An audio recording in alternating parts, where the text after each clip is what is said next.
Good morning, everybody. Hello, hello, hello.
Definitely not just one person, given that there were multiple people involved in a single incident.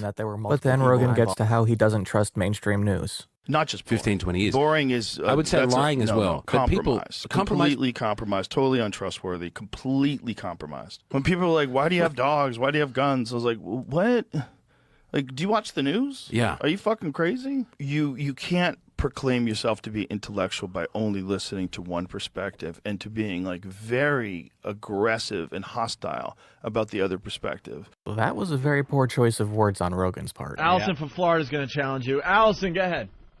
Yeah, I'm a primatologist. There's no such thing as a Bondo ape. You're a fucking idiot. Go online and look it up. You're a what? What do you do? It's a new discovery. You're a primatologist? Well, look it up. You're not current. Pay attention. Go online and look it up.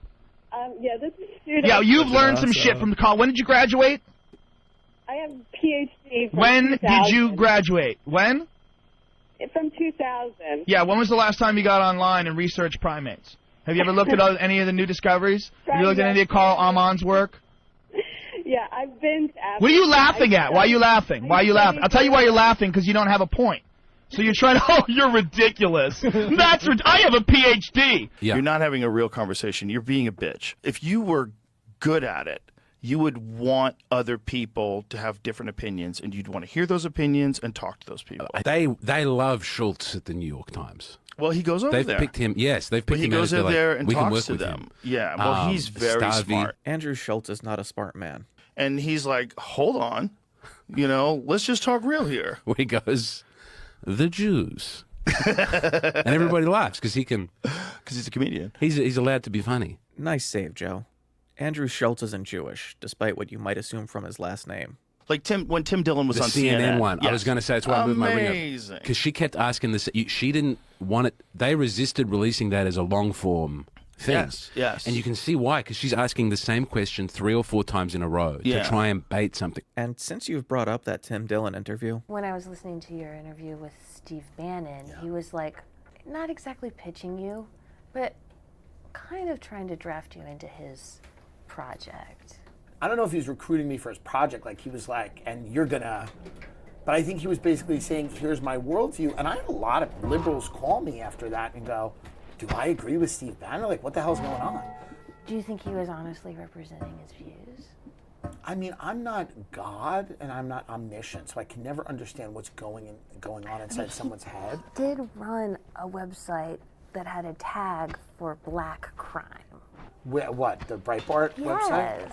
I don't think everything on Breitbart is phenomenal, obviously. I've never seen a party as out in the wilderness right now as a modern Democratic Party. They don't know how to deal with him. They don't understand his appeal. You said this brilliantly on another interview. They've never fully been interested in why he was popular. They're only getting interested now. And that was something brilliant that I thought was very interesting. Remember, he's a Democrat. I'm a Democrat. Right. I come from a working-class Irish Catholic Democratic family, Union family. He's a Democrat. She keeps going, real, come on. Real, just to get him, because he's a fun guy, and he wants to say something funny, and she's like baiting him to say something exaggerated. But what can the legacy media do when the podcasters have garnered massive audiences for themselves? Jon Stewart had the best response to this whole thing. But Joe Rogan has the biggest audience in the world. He has a bigger audience. He's like, well, go get a big audience. Yeah. Go get it.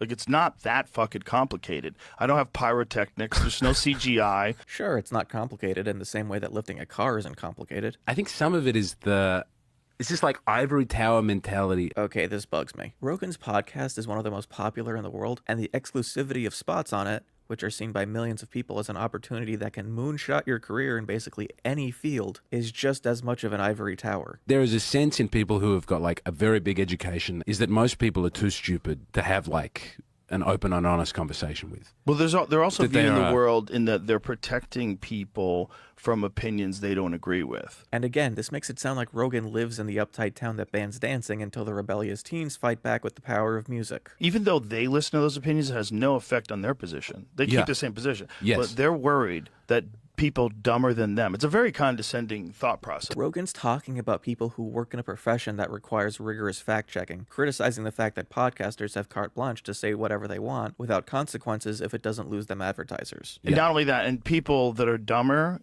which is most people, you're going to fall into the trap of what this person's saying that I don't agree with. And the way he frames this makes it sound like they're trying to shield every individual person in the audience from what Rogan is saying when we're talking about millions of people. If you listen to Rogan and know how to separate the substantive points from the nonsensical, then cool. They're not trying to protect you. But can you really say that in an audience that big, there aren't going to be people who internalize the wrong message, and that more effort should be put into mitigating that harm? And that the only way to get people to listen to you is to like spin lies. Like you can't just be honest. Exactly. Which is what I think the podcasting thing is. It's what it is. If you're going to talk about honest conversation, don't jump to Donald Trump as your first example. Maybe you can. No questions beforehand, no prep, didn't pee, sat there for 3 hours. He's almost 80. Like, if he was wearing a diaper, respect. But the guy just fucking hung out for 3 hours. Does that mean I agree with everything he does? Fuck no. What don't you agree with, Joe? Please provide examples. Yes, whereas Kamala wouldn't do it. Well, she wouldn't do it. She could have done it. And if you're going to talk about honest conversations, don't say that Kamala Harris didn't want to talk to you when that's an easily proven lie. But this gives him an opportunity to shit on talk shows for not being as authentic as him. It doesn't make any sense. Why does he have a desk? Is he writing? They talk about how Trump made politics better? That I remember watching politics, and there was some sense of like everything is very manufactured, and if you make a single mistake, oh my God. And Trump destroyed that with the Republicans. And what happened to politics? Like Bernie could do it, they just froze Bernie out. Apparently, we're going to be relitigating the 2016 Democratic primary until the end of time. Bernie didn't get the nomination in 2016 because he lost the primary by over 3 million votes. He didn't get the nomination in 2020 because the party coalesced around Biden, who had much stronger support and got more votes. Also, isn't it weird that the Dems stealing the primary from Bernie is a talking point on the right and the far left? Like Marjorie Taylor Greene.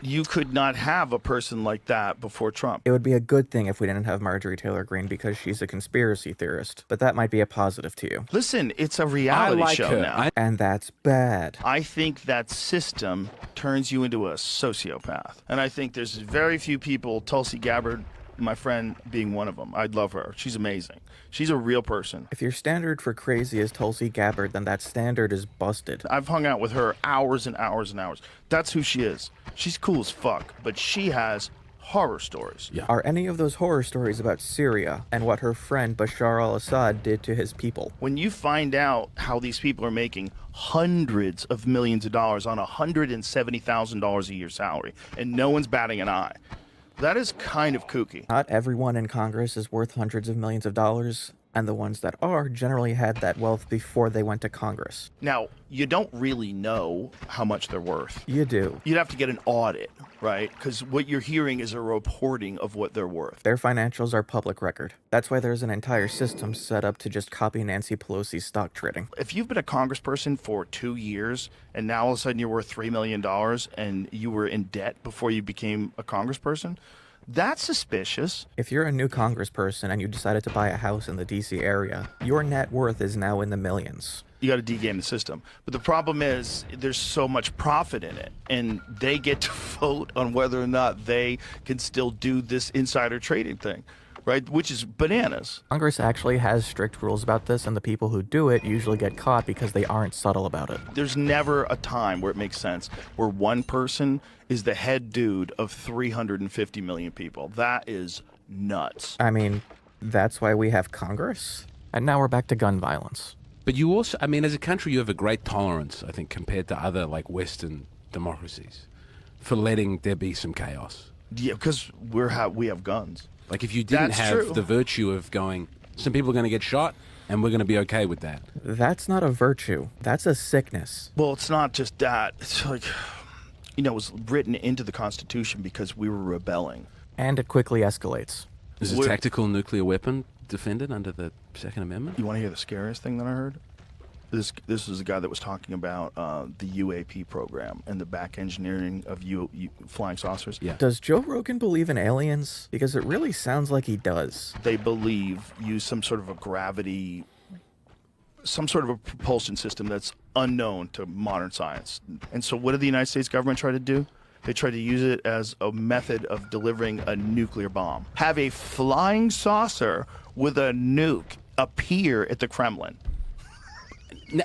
Let's not dwell on that and just move the conversation from nuclear bombs to nuclear hegemony and whether the U.S. has been a good world leader. If anyone else had discovered the nuclear weapon, that's it. You'd have global hegemony by one power. We like to think of ourselves as being the best country in America, and that comes with responsibility. Being the greatest superpower comes with responsibility. That's why people get real uncomfortable about, like, drone bombing statistics and shit like that. They get real uncomfortable because it makes you really question, like, what we do. Yeah. I will tell you that one person who isn't uncomfortable with drone statistics is Joe Rogan. Did you know that, like, more than 80% of the people that die in drone bombings are civilians? Every time someone tries to be nice about Obama, then they have to go, oh, we're the drone bombings. He did drone bomb a lot of innocent people. I know. They always have to do that. Okay, but are you going to mention that Trump droned more people in 4 years than Obama droned in 8? Listen, I think we found out through Obama most likely what you find out through anybody that gets through there that's not Trump, is that they immediately co-opt you into the system. Why do you think that Trump isn't part of the system? He was the Republican Party nominee. They backed him after January 6th. For all intents, he is the system. Yeah. Forget about all the narratives of him being related somehow to the Bushes. There's a lot of that.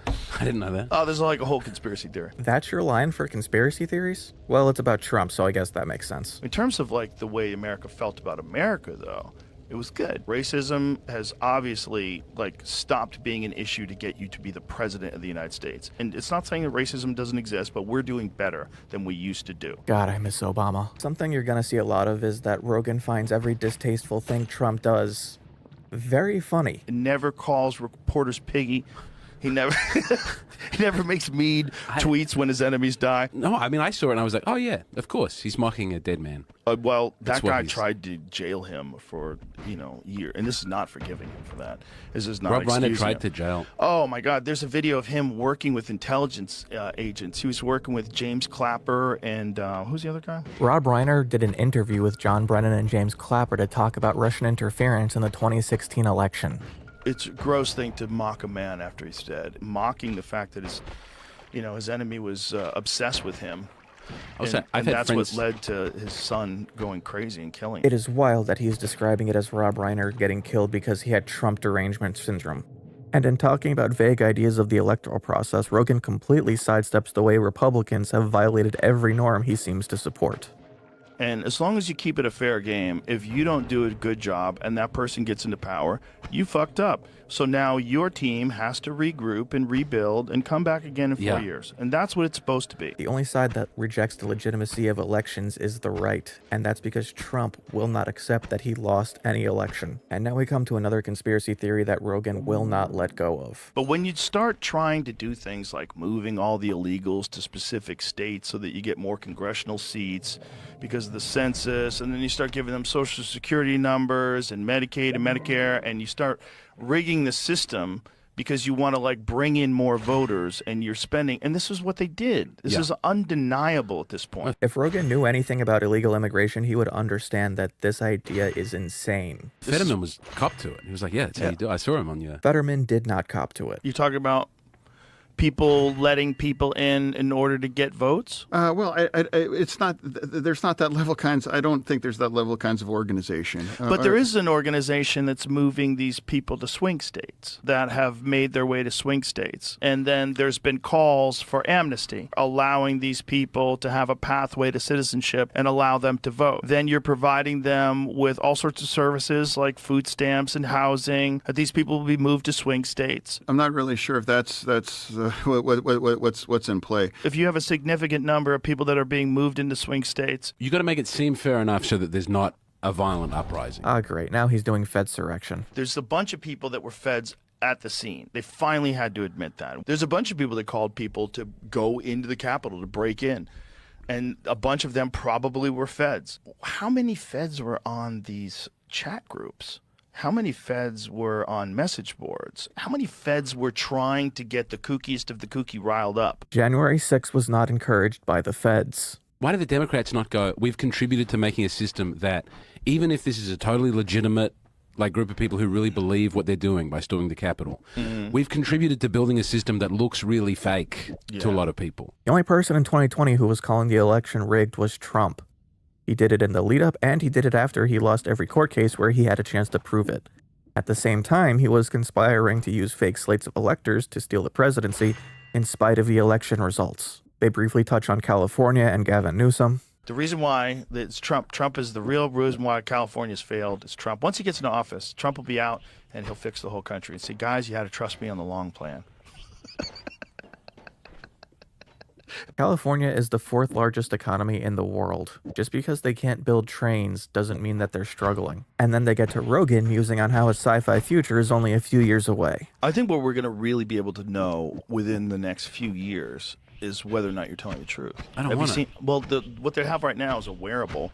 These guys put it on, they think something, and then the other person hears it. That's not how this technology works at all. This is one of the worst things I've ever heard. They get to talking about AI, and I think Rogan is pro-AI, but judging by his perspective on it, you would think that he was extremely anti-AI. If you see the asteroid coming, you have to realize you're going to die. All of the arguments Rogan makes are the standard tech bro talking points that don't actually provide any substantial context on the benefits to a transition towards AI system management. And that tells me he doesn't actually understand what AI is beyond the most surface level talking points, despite how evangelical he is on top of being sponsored by an AI company. I don't think there's any way to look at what Rogan is saying and conclude that this is his personal unbiased opinion and not, much like AI, the regurgitated aesthetic of a position. I don't think it's going to be as disastrous as everybody thinks. I think we'll figure it out, but I think it's going to be a massive upheaval. Our economic system, our life system, the way we interact. I'm shocked that no one's blowing up the servers. Well, they don't know what to do.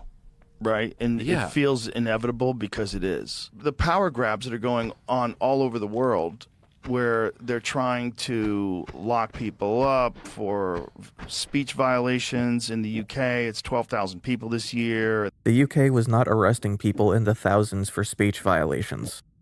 You're going to benefit from a super intelligence that can rationally explain why this is no way to sustain a civilization. What do you think is worst case scenario for AI? What are you really genuinely scared of? Man, it'd be a bunch of things. I don't want to just start with the porno, but certainly the porno spooks me out. The AI porno. But that's already here. I don't even want to know if Rogan's aware that Grok was mass-producing CSAM on Twitter. Who is showing me this? What is the intelligence behind this? Well, it's a lie, right? That's part of it. But it's like a pretty damn good lie that you know it's going to get way better at lying. And it's going to be, within a year, you're not going to be able to tell at all. You're going to have no idea. There's so much that's fake. But It's the price that you pay for the advancement and the capabilities of doing things. I think there's still going to be a value that people want to go see a movie that someone made. Just like there's people out there that still going to see live shows. You can't recreate that with AI. But there's a lot of things you can, and that's just a fact. Elon is famously said, and I don't know what this even fucking means, but not only will people have universal basic income, it'll be actually universal high income. It doesn't mean anything. Musk has overpromised on all of his products this way. He said we'd be on Mars in 10 years ago. From an extremely weird way of describing how they have kids. You've bred, I'm breeding. But in general, the birth rate has collapsed. Well, the Japanese are worse than anybody. The Japanese have it real bad. South Korea has it real bad too. What's happened with the feminist movement there? And like heaps of women are swearing off of men. And I want to be clear here. Joe Rogan is about 60 years old. Do you know that was one girl that couldn't get fucked that started off for all the other girls? She's very charismatic, was a hater. though. She was a hater. She's like, no, we're going to say no to all men. They get into the topic of age differences in relationships. He wins in a huge way. I don't give a fuck what he has to do. I don't care if he makes her the head of his charity, whatever. She's hot as fuck. Let's go. She's 24. How old is he? I wonder how Rogan's wife feels about him saying this kind of stuff. And from there, the conversation shifts into chemical castration. There was some references to Tesla, in quotes, destroying his manhood. Because he had gotten some sort of infatuation with a woman at one point in time. That leads into medication and chemicals in food. There's nothing wrong with that. Living on a farm, especially like a small individual farm, is probably a very harmonious way to live in nature. I cannot stress enough that working on a farm fucking sucks ass. Well, one of the things is the excessive use of glyphosate. Glyphosate is in a lot of different things. The other things, there's a bunch of it's like a pesticide? Chemicals. There's a bunch of different chemicals that they put into modern bread. What was it? Bromine? Is that one of them? They've all made it so it creates all this intolerance. Like you get gut inflammation if you eat too much of it. The problem is industrial agriculture is kind of taken over in this country. It's the same thing that they've done to our governmental systems. It's like money. Money gets in. These whores. Yeah, whores! There are people out there doing ads for things that it's nuts that they're getting away with it. Like people who do, like rich guys who are doing gambling commercials. And I don't mind gambling. We do gambling commercials on this podcast. And I may be open to doing it myself in the future. That is a very telling 180. Rogan brings up that NBC once apparently tweeted that Oprah is their president during Trump's first term. During the Trump administration, the first administration, where I think NBC tweeted, "This is our president," and they showed a photo of Oprah. The only reason I think this is relevant is that Rogan says that comedy isn't an excuse for not being political. Oh, okay, so there was a joke, but there was still a political statement. Come on. Even if it was like in reference to the joke, you saying that in all caps. Boy, I'm glad he got that out of the way. Rogan has the right idea about how to treat gay people, which he immediately undermines. At some point in time, I think you have to like take into consideration like how long being gay was punished before people eventually just got to this realization. Like you meet enough gay people, you know enough gay people, you have a gay kid, whatever.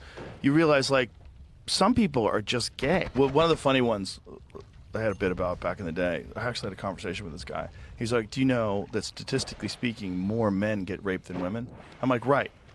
By other men. Yeah. You fucking idiot. I'm like, they're not getting raped by cheerleaders. Wait, is that true? Yeah. Yeah, because most rape victims are men? Yeah, when you take into account prison. This is incredibly incorrect.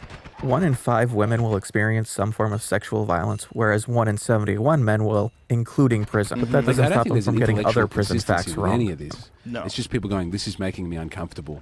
Please do not get angry at me. And is it possible that someone would lie about that in order to gain access to the women's room? And that's true. That's a fact. It is not. But I think the numbers have collapsed in the last Well, you know when they years. collapsed? It coincided with Elon buying Twitter. The world becoming more accepting of trans people is why more people came out as trans. The world becoming less accepting is why the numbers dropped. What they're talking about isn't a return to normalcy. It's a return to the closet. If you wrote on Twitter that a male could never be a female, you'd be banned. Yeah.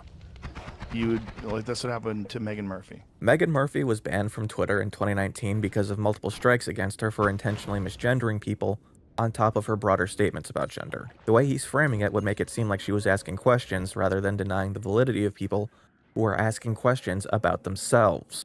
For some reason, Rogan can immediately recall this from 7 years ago But in that time, he has not done any work to find out whether his preconceptions are correct.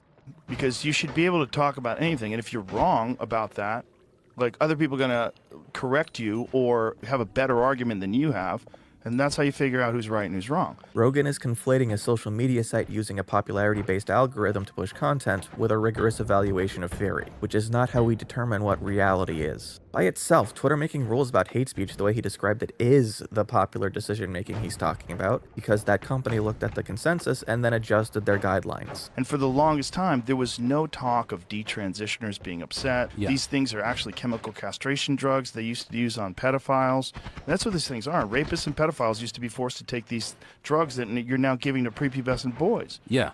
Also, the new penises are...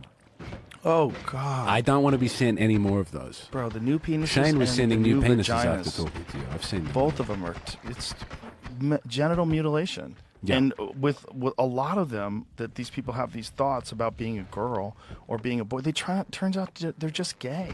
The rate of regret for sexual reassignment surgery is lower than voluntary gender-affirming procedures for cisgender patients. And what you see in the people dissatisfied isn't regret for the procedure itself, it's the social stigma they receive. Well, I certainly think it's been accelerated by various special interests.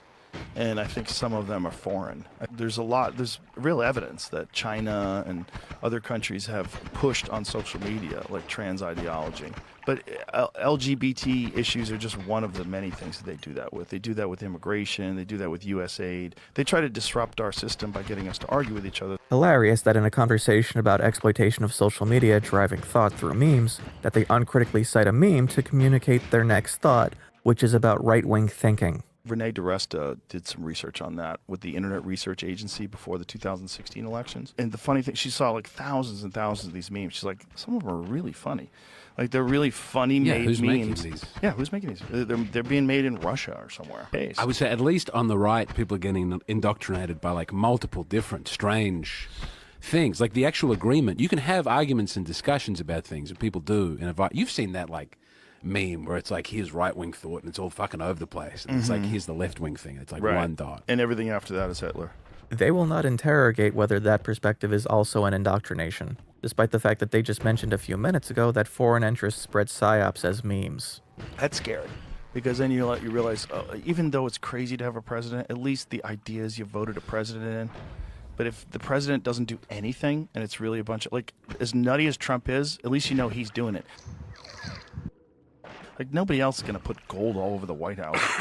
He's doing that. He did the auto pen thing. At the very least, it's him doing it. You understand that's worse, right? They completely lied. As much as you can hate him about a lot of things that Trump has done, you can't just let people get away with making a fake story about him colluding with Russia. Like, that's a fake story. The Steele dossier was literally, all that stuff was funded by the Clinton campaign. It's crazy. Yeah. Trump's relationship to Russia isn't fake. And then when they start talking about the Epstein files, they don't take it seriously at all. The fuck up was that people have found out that the redactions weren't really redacted. Dun, dun, dun. It's like, that's a big mistake. Like, you can copy and paste and put it in another document and see the redactions. Oh, like a Photoshop deal? Yeah. Like you could get the layers away? Yeah. Oh, whoopsies. That's what happens. You get fucking people working for the government that are dorks. I'm glad Rogan finds the security breach for victims of sexual assault by men with large amounts of money so amusing. It says the FBI has confirmed this alleged letter from Jeffrey Epstein to Larry Nassar is fake. Fake in all caps. Trump wrote that. The fake. He gets busted by the use of all caps. Fake letter. I have seen on Twitter people complaining about like they're not meant to censor anything due to embarrassment. But when it's like Ghislaine Maxwell's boobs, they will censor it out. And people go, this has been illegally censored. You must, by the law of the United States, show me her boobs. I need to see them areolas. And if it wasn't obvious enough that Rogan has put no effort into actually researching Epstein. It's the weird thing is she's in jail for sex trafficking to who? Epstein. Right. No, but was it for that? Yeah. From him? I think it was 16-year-olds in Florida, and it was directly to him. Yeah, it seems like the more they dig into his past, the more it feels like he was part of some sort of intelligence agency. Epstein's deal in that case was made by Alex Acosta, who Trump then made Labor's secretary. Rogan thinks there are energy weapons in Antarctica, but he can't put two and two together. How about the fact that he just got a slap on the wrist during the first case when he caught a case, and then whoever it was the prosecutor or the judge, was told that he was intelligence. But before we can spend too much time on that, we're back to castration. I'm on the record saying that castrati should be brought back. I think so. You on the record? Yeah. No, over and over again I said, if we're going to have trans people. Make him sing. Then the boy would be plunged into a bath of milk or hot water to soften the necessary parts, at which point speed was of the essence. Cut the spermatic... Oh! I'm okay. If we're going to have all the trans kids, doesn't one of them go, I identify as a castrati? Well, maybe they already went through with the other thing, and they're like, well, let's make the most of this. You know? Make some lemonade. Did I screw up and accidentally watch another week of Asmongold? I hadn't thought about that.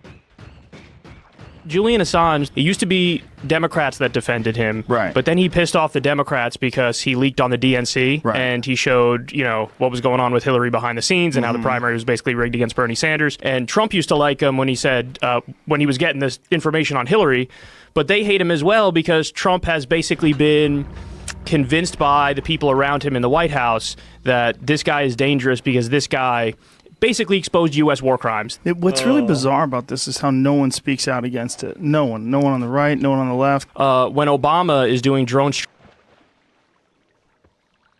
Oh.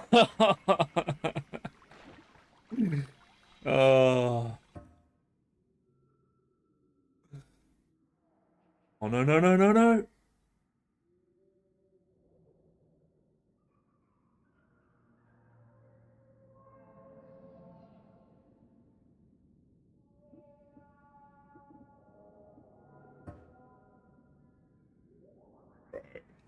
That's beef, PC. Oh, shit. Oh, no. Dude, I really want a Coca-Cola. My chicken.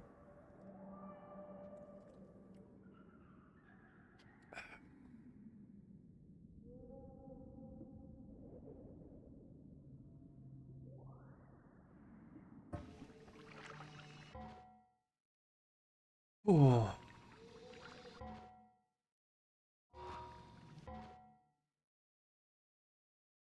strikes and killing 90% innocent people, unfortunately, partisan Democrats don't talk about it. Now that Trump has increased drone strikes by 432% over Obama, now, maybe some Democrats will talk about it, but Republicans certainly don't talk about it. But And Obama was a radical acceleration of the Bush administration's drone policy. That's right. People get mad now that, Trump is at the helm of this stuff, but all of these things now, it's precedent. He's not doing anything that wasn't established beforehand. Can I ask you this, though? When you say Trump is doing it, who is exactly making the call? Does he have to sign off on each individual attack? That's a great question, and the short answer is I don't know. But I also do think that there is this, what you can call the deep state. I know people think that's like a conspiratorial term, but it's really not. It's John Lilly Awareness Day. He invented the isolation goon tank. Oh, right? yeah. You go in there and goon. It's like you're in space, dude. I don't know who John Lilly is, but the way they talk about him, I don't think I want to know. John Lilly's like, hey, do you want to watch my parents fucking to conceive me? I like to do that in this tank. And what do they call that Buddhist thing where you go and watch your parents fuck? Day 2's guest is Kurt Metzger, a former writer of Inside Amy Schumer, and all-around person you do not want to get stuck sitting next to on the bus. Why the fuck are Indians and Sri Lankans tweeting about Israel-Palestine shit, right? Well, It's because there's these bounties they put up. Metzger's got some ideas about how people post on social media. So a bunch of people that I would watch them just like flip and say a thing like it's their job to say it. It was their job, but they're trying to hit a certain amount of engagement, and then you get like 50 grand. I can't remember the name of the guy that pointed out, but it's really good fucking work. The reason he won't specify them by name is because his source on this is Ryan Mehta, an anti-Semitic conspiracy theorist. Oh, he's saying the same thing that Hassan said. I have 2 quick videos here from Ryan Mehta, who I tried to get on the show today, but he is busy. So I want to explain how the pay-to-play game works here in the influencer world. Me assuming someone either is blackmailed or MK Ultra is me being kind of positive, because really a lot of these people are just sacks of shit that are going for a bounty. And it works both ways, I'm sure. How long will it take for this to lead back to Israel? From all around, that crime that got done in Gaza, and they're done now, so everybody can relax. They got it done, yeah. Watch Owen Finkelstein, he'll explain it to you. fucking... Norman Finkelstein is not someone you should be using as a source for Israel-Palestine information. If for no other reason, then you'll be waiting all day for him to actually give you any of it. Now, some people accuse me of speaking very slowly, and they're advised on YouTube to turn up the speed 2 to 3 times whenever I'm on. It does not take them very long to get into the anti-Semitic conspiracy theories. The reason that the frantic buying up of the media by Larry, the shadow president Larry Ellison, is because they lost the next generation of trauma-controlled fucking mind slaves, because on TikTok, these psychopaths bragged about crimes they did to people.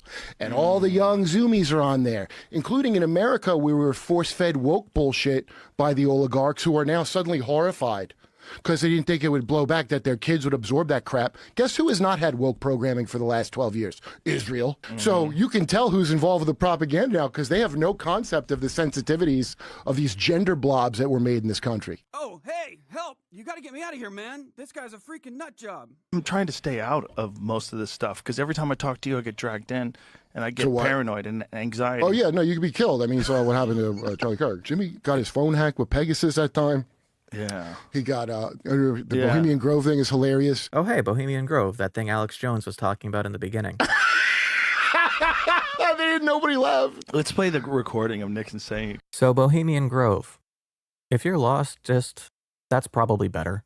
But Rogan's about to repeat a quote from Richard Nixon about it that includes a not great word. That quote, it's the most faggy goddamn thing you could ever imagine. I don't think he just means a little bit of man-on-man action. I think he's talking about the ceremonies and the dress-up. So Alex Jones and John Ronson sneak into Bohemian Grove. Alex Jones filmed them. Everybody was like, he's crazy, he's a kook. He's filming them doing this fucking wacky ceremony in front of Molech, the owl god. No, well, it's not Molech. It isn't? No. What is the owl? It's a symbol of Minerva, the Roman goddess of wisdom, representing the club's values.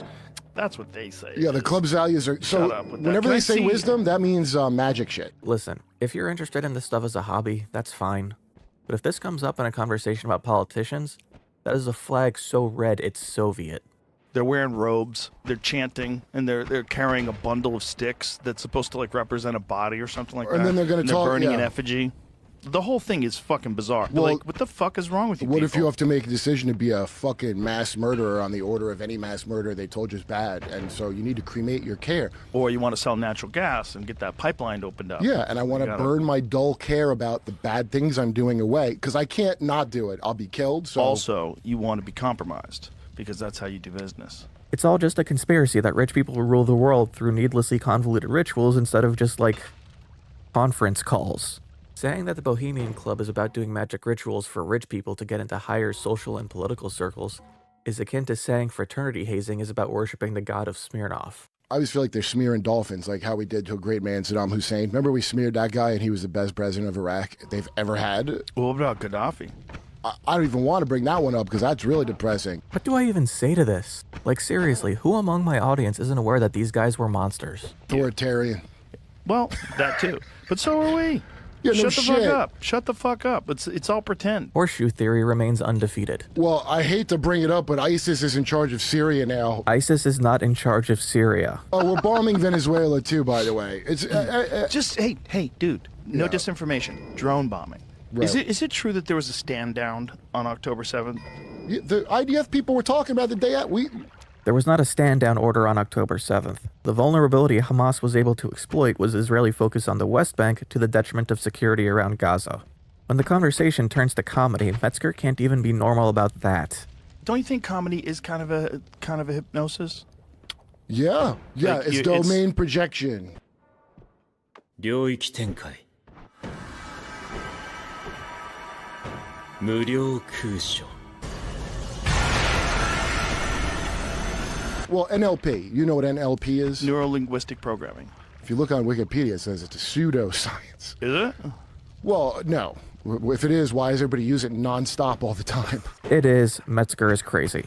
Why would they be using it on me all day long and every time I turn on something and I go and I hear some fucking catchphrase that I hate? Apparently, kindergarten is used to get kids to be more pliable for military service. I always like to bring up public school, kindergarten, because 70% of guys didn't want to pull the trigger in battle, and that had to be fixed with the Prussian system, which is why it's called kindergarten, the Prussian word. Mm-hmm.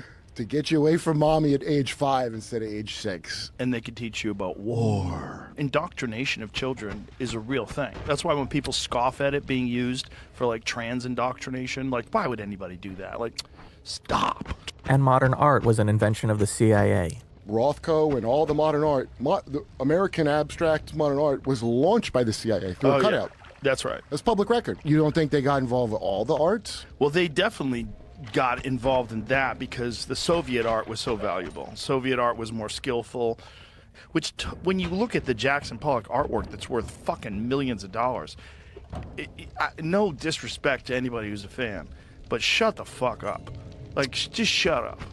Just shut the fuck up. It's splatter. Jackson Pollock was a self-described anarchist. It is so revealing that Rogan would admit that he doesn't understand why people would like Jackson Pollock this way. I looked up all the wealthiest people in the world last night. I looked up the wealthiest women in the world. It's all inheritance. The top ones are, it's all like these families. Well, they're not going to tell you who's a trillionaire, right? They're going to pretend we don't have those. No, they probably don't. mock Elon Musk's wealth. Of course. Yeah. Well, every time somebody goes, he's the richest man in the world, I go, do you think you get to know who that is? Yes, because you can't hide that much money. And I'm not dignifying all of this with fact checks. Instead, I'm just going to give you a run through of the greatest hits and, unrelated, some of my favorite Macho Man Randy Savage clips. Rogan listened to another conspiracy theorist podcaster who had on someone who said there are energy weapons in Antarctica. It's a neutrino detector that's also a direct energy weapon that can make so Ice Cube, earthquakes. he started saying you could use neutrinos for all kinds of shit, like FTL communications. It's been so fast you can't even talk about it. Weather weapons. There's a treaty to not use weather weapons from 75. Why? Because they had those. You don't make a treaty unless you have those weapons. There's no nuclear treaty before nukes, right? Right. Yeah, good point. The mega power, yeah. Cloud seeding, a process that does not add water to clouds not already in the atmosphere, caused floods in the United Arab Emirates, and not climate change. Blaming it on climate change when they are 100% making it rain there all the time is bananas. Look straight up, because I'm right on top of you. And from that conspiracy, we go to the classic one, chemtrails. Do you remember chemtrails? The thing that was stupid people thought was a real thing, but it was a conspiracy. Right. Well, it turns out that was real, and it's called geoengineering. Look, if you think chemtrails are real, I hope your kids will speak with you again one day. Because I think they probably are spraying some things with some planes. You gotta get in your grandstanding and your hot dogging, don't you? Yeah! He thinks that Maduro is/was popular in Venezuela. They've been claiming Venezuela has fake elections. So when you tell somebody their president's an authoritarian, get your booster. Fucking fuck you. But the cream rise to the top. Israel made the United States invade Iraq. The reason we went there is a thing called the Greater Israel Project. You are like a grain of sand in the Sahara Desert. Yeah, and I am the entire desert. A bunch of anti-vax conspiracy theories, including about ivermectin. And I love to bring up that for some reason you, not a doctor, all the other morons that said a thing were all wrong, including the people that should know better, like experts. And you were right and not them. On balance, off balance, doesn't matter. I'm better than you are, yeah. Apparently doctors recommend a lower amount of daily vitamin D than you'd actually need. They've been recommending 10 times less than what you should have in vitamin D, which, by the way, would fight off a lot of these things that you're supposed to get shots for. Oh, shit ton. You made a lot of promises to the Macho Man, didn't you? Promises that you didn't keep. Carbon dioxide is good for the environment, actually. How did I forget for 20 years that sunlight, CO2 does indeed make trees, plants grow? Yeah, there's more greenery right now than there was 100 years ago. That's right. I own all the seeds. And, oh, right, I bought the farms. And I control the food growth. Absolutely total control right there. The Stranger Things kids look weird? I mean, those kids grew into some bizarre-looking people. Trump is innocent of wrongdoing with Epstein. What a joke, dude. What a fucking joke. Well, once we know that the Trump administration isn't getting to the bottom of it, no one is. You just couldn't stand to sit back with your feet up and watch the champion in action. Well, look at this, prima donna! Oh my god, I just noticed the hat is making Metzger's headphones fit wrong. Amount of unresolved, insane things that, for some reason, you're not supposed to put them together into a bigger picture. Mary, Mother of God. Was I crazy? The entirety of the conversation they have is Metzger putting up these wild theories and Rogan just going along with it. Anytime he questions something, it's always with the caveat, I believe you, but I would like to understand why you're saying it. But where you know you're dealing with fucking lizard people, metaphorically, but maybe real. And you don't get to know, by the way, who like the real powers are. We're like a Raj state, like India. The world, I mean. You know what I mean? Right. So if that's the case, and we both agree that's the case. Hogan, not only are you a hot dog, a grandstander, a showboat, and a prima donna, but you're a liar too. What does this even mean? I think so many of those people are like her, where they're just indoctrinated into this certain way of thinking and talking, and they just wouldn't even imagine saying there's genetic differences in the races because it's so Charles Murray. It's so problematic. You can get canceled for it. Yeah, I'm reading yesterday's newspaper. COVID was a bioweapon to cull the elderly. Oh, COVID came along. I bet every country was involved in their own soft kill to ease their population. That's what I think happened. Because I know the one that hit us wasn't from Wuhan, it was from Raleigh. You guys got a conversation going. You're talking back and forth. It's like the most important man in the world standing here. I don't even know. I guess when you remember in MIB Trojan the blinky is light thing that your, makes you forget that you saw aliens? Okay, I have a very bad feeling, Joe, that is not some kind of exotic technology. I think it may literally just be a blinky light. Really? So he went against Diageo, which is a British company. It's not Italian, some made-up name. He bit the hand that fed him because he didn't own fucking Ciroc. Right. I think the Illuminati is like Ciroc. I think it was a bigger thing at one time, but now it's mostly for black people. I am tired of Earth. These people. I'm tired of being caught in the tangle of their lives. Let me put it this way. If you ever wonder what was inside of Mount Shasta, it ain't the Lemurians. Put it that way. I don't know what you just said. Michelle Obama, when she was First Lady, she had multiple stories that she would tell about as First Lady being discriminated against because of her race, allegedly. And one of them was she was in line for ice cream or something, and someone cut in front of her. This very dramatic story about, well, they didn't see her because she's black. Lady, people have cut in front of all of us. It's just that if it happens to me at Walmart, I don't think of it racially. I just think, oh, this person's an asshole. Exactly. That's like looking for racism everywhere. But it's interesting that nobody wants to call that out. Nobody wants to be reasonable. You know, you have to listen to it. That's part of the problem. Like, you can't say, are you sure that's racist? Because then you're a racist apologist. It drives me nuts that this is what we do now, where if someone does something or says something, they don't get to have a say in the intentions behind their own actions. There's only one person who can answer whether you're a racist person, and that's you. If you don't think that you're racist, then you aren't. Racism is a thought process, and if it's not in your head, then you're not racist. You might have stereotypical views about people of other races. Everybody does to some extent. You might think things that are even insulting about people of other races, but it's not racist, because racist means you hate people of other races or you think they're inferior to you. Right. But you could be not a racist person and think that, whatever, Asians are bad drivers. You know, you could think that stereotype is true. America's present need is not heroic, but healing. Not nostrums, but normalcy. Not revolution, but restoration. Not agitation, but adjustment. Not surgery, but serenity.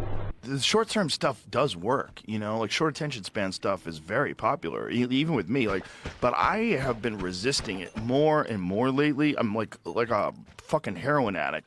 Humans didn't change. It's just you can hijack the reward system by giving them some short attention span nonsense, and it just like tricks their slow drip dopamine into like continuing to watch this stupid shit. If you haven't already figured it out from watching, there's a difference between being aware of something and recognizing how it can have an effect on you. It's bad for you, too, because it programs you to think that is going on everywhere in the world. Like, if you have 8 billion people that are interacting with people all over the world, and you only take the worst examples of that and broadcast it, and then it becomes viral and millions of people think, it rewires your way you think about human beings. Today's guest is Bradley Cooper, here to promote his new movie, Is This Thing On? Thanks, man. It's one of the best representations of someone attempting to do stand-up.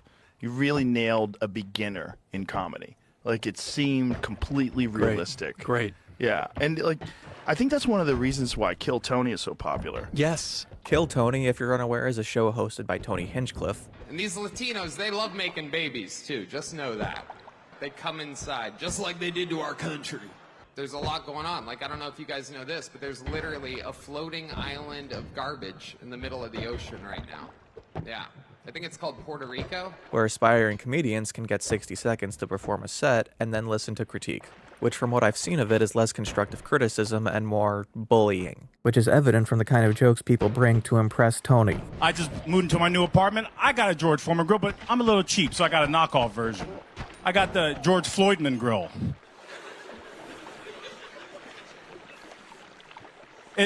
It's sort of like the George Foreman grill, but you got to press down extra hard to get the grill marks.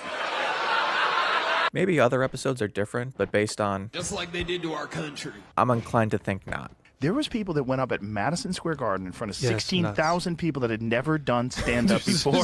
dude. No, that's... Don't do that! Yes. It's immediately apparent hearing how Cooper talks about art that he has a genuine, empathetic passion for performance. But it's wonderful to watch because you're watching authentic reactions Yes. happening in real time. Yes. It's just that I think human beings really love seeing what it's like when someone starts out doing something. But it's just the getting going and sucking at something in the beginning is terrifying for people. So when they see someone just try it, I think they're like, oh, look at him go. Look at him go. He's out there doing it. Right. He's on the bike. You got to press down extra hard to get the grill marks. But because they're on career aspirations now, they get into Rogan's own journey through stand-up in New York and LA.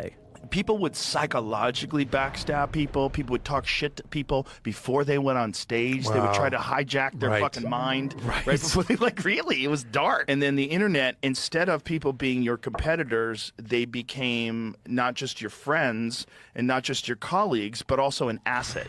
Because if you're doing a podcast and you've got your funny friends on, then your podcast is better. Right. And then if you tell people about their podcast, then their podcast is better. And then it became much more about being supportive of each other. And then everybody kind of realized, like, hey, it's way more fun when we're all having fun. And everybody wants to be with other people. Who wants to be a lone wolf, really, for a long period of time? Yeah. There's a few out there, but they're all psychologically destroyed. They're just a mess. Yeah. Who doesn't want to have friends? It's crazy. I'll fully cop to the idea that I could be reading too much into things here, but it's boldface 300 size font. I got ridiculously lucky. Like, a lot of people say, oh, I work really hard to get on a sitcom. Nope. No, I got lucky. Rogan talks about how he basically won the lottery on his success being discovered early and getting dropped into multiple opportunities. And then I got a development deal to do something for NBC. As we were developing it, they said, hey, there's a show that we're doing. It's called News Radio. It's already been picked up. We already did the pilot, and we want you to read for this. I was like, this is good. I'm going to get money, and I don't have to worry about money. That's how I thought about it. Right. And then when I was doing it, I was like, wow, I'm so lucky. Like, how did I stumble on? I'm here with Phil Hartman. This is crazy. It's crazy. And I will say this, through the conversation, I can see that Rogan, at least at one point, had a genuine appreciation for the craft of comedy. And I don't remember what time the show started, but there was a few people on before me, and I got there, and the people that were on before me were sitting at the bar. I go, what's going on? They're like, there's no crowd. I'm like, there's no crowd? There's nobody? And so then this couple walked up. It's like when you're doing stand-up for just two people. You're only looking at two people. But you also realize how much of your act is bullshit. Fucking dance moves. It's just nonsense. Like, you're doing a lot of silly things that, like, don't even... and you're not connecting with real humans. Right. And you recognize where the flaws in your writing are and the flaws in your delivery. Because if the only comedy he's seeing now is the stuff at his own club in Austin... I watch a lot of comics, like when I see them at the club. Right, but not like... No, I probably should. I probably should watch more of them. He's only seeing what he already likes. This part's just for me. Bradley gets into talking about the fake baby from American Sniper. What was it like doing that scene with the fake baby? Oh, was that bro, weird? It's so funny. I was just talking about that 2 days ago, dude. And I've come full circle. Yeah? I actually think it's dope. Wow, look at these people fully invested, and it's a doll. and I have the doll, and I remember, and I made a joke on set, and I was like, I just saved you $35,000 because I moved his hand with my thumb, and I was like, Clint, I just think that it's clear, that that's not a baby, and can we at least just find out what the cost would be? And then I remember he was like, I think we move on. But now we get to the meat of today's episode. I think Metzger revealed Rogan's mindset, but Cooper revealed his soul. This is Rogan's opportunity to geek out about comedy and art and passion, and for all his enthusiasm, He is incapable of matching Cooper's depth. Huge foundation of like what I could do. You know, that your insecurities are actually your attributes. You're a sensitive kid. This is all good stuff. And I never felt that way before about any of that. And then all of a sudden in grad school with other guys and women, and we're like laying down, and she wants us to go through an experience of loss and betrayal when we were children. It's like, what the fuck? And actually I could take all that stuff I've been ashamed of, and I could use it and bring it into art. I don't know, it really clicked with me. Any way you can just, how can I just get to a place where we're just talking to each other and I don't, you know, and then all this stuff I feel it's okay. Right, right. Yeah. When you're doing a guy like Chris, it must also be kind of easier to keep the accent. And unfortunately, here is where Cooper shows how Rogan is a pipeline to the right. You know, like 8 months ago, I know I'm late to the game, came across podcasts. Yes. Only 8 months ago? Yeah, pretty much. Wow. Yeah, yeah. That's interesting. Isn't it? Yeah, yeah. What made you get into that? I can't remember, but it was your podcast, and I'm trying to think what it was. And then you had two guys on that I thought were really interesting, and then they do a trigonometry. Yeah, trigonometry. And then yeah. I find that very fascinating. Oh, they're great. Yeah, great. And so, I really hope in 5 years Bradley Cooper is still sane. so that's how it just started. So now it's like a huge part of, like, I have this whole little thing, like often I'll go to bed and my daughter's listening to your voice, but I do put on headphones sometimes because I love, like, just at the end of the day. I'm not calling Cooper a bad parent here, but if you've heard what Rogan has been talking about, you shouldn't let your kids listen to him. Like, yeah, you're saying the lines you're supposed to say, but what's happening is, like, you really are there. You really believe it. And that, if you don't believe it, the audience doesn't believe it. Like him and Denzel in Training Day. Yeah. Like that, there's a few scenes where you're like, okay, this is really, Oh, yeah. this Especially is in happening. the car. Yes, Yeah, that's dude. the one. Oh, Yes. yeah. This is really happening. Yes. Like, this is real. It really seems like Rogan can only see art through the lens of his own actualization. If he doesn't get it, then it's not his perspective, it's just that the art isn't real. This moment is why I said Rogan might appreciate the craft of stand-up, because he doesn't really seem to get the drive of it. Rogan doesn't know how to keep up except to repeat back what he's hearing. It's like how many comedians who just want to be famous are going to... I don't even know how you could do it. You have to love it. Right. It's just too hard. That's not enough of a fuel. Because if you don't love it, I think you would find it monotonous and maybe boring and tedious and inconsequential. You're going on a road trip with an eighth of a tank of gas. If you want to be great at something, you have to love it. Yeah. Yeah. Because it's not even that you want... Yes, you want to be great at it, but you just love doing it. Right. That's it. Right. It's And just- the you just- love is how it becomes great. And then There are conversations Rogan has gone through this week where he knows how to substantively add something, even if the conversation itself is total nonsense. This is someone fundamentally not understanding someone's passion when it's emotive, rather than as something being described anecdotally, which I think is why it keeps coming back to anecdotes. like I was thinking about when you said, like, what is that thing when it's hypnosis? The key to that is willing to fail. That's what I learned as an actor. Is like, oh yeah, just don't take it too seriously. I was just having the conversation, you know, Brian Callen, our mutual friend, he texted me last night. He's like, I got a new bit and I just ate a dick. I have to go up on stage with it tonight. It's fucking terrible. But I know there's something there. It's like, you've got to be willing to bomb. For, you know, you could talk about getting your dick sucked. You could talk about something. People will laugh. And you're like, I think there's something here. The point I'm trying to make here is that the main thesis of their whole conversation is how to be authentic. And where Cooper is making all of these points about the humanity of it, Rogan is focused on the artifice. One is trying to figure out how to create truth, and the other is trying to figure out why he believes a lie. Put out a special, and then once you put out a special, you start from scratch, and then you're fucking terrified. Because now you're a famous comedian with no material, or terrible material, and you have to figure out a way to make it good. Because Rogan has talked about the way he needs to work on bits or that he was lucky, but it never actually gets at the vulnerability of his own failure the way that Cooper is talking about. The exposure that comes with being seen by an audience in a state of weakness. And I think that's why he doesn't like to be proven wrong. When the conversation turns to not liking LA, Rogan is able to relate again. I got very depressed. I was like, this is high school all over again. Me too. That's exactly how I was like, felt. what the, I mean, I went to grad school. I'm in New York City. There's guys that I could relate to and talk about movies. I was in heaven.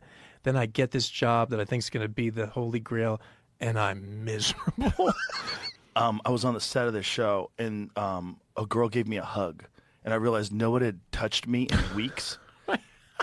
And the hug she gave me, I was like, oh. It was like my battery got recharged. Dude. Like I didn't realize I needed a hug. Maybe I'm pathologizing this too much, but if Rogan's all about authenticity, then I'm supposed to be reading his podcast this way. I'm supposed to be looking at the emotional investment being put into it. And right now, I'm not hearing someone talk about vulnerability. I'm hearing a guy talk about how they needed a woman. That's the other great thing about what I get to do. So you do a movie like a Sniper, and you get to be with these people who have dedicated their lives to this thing.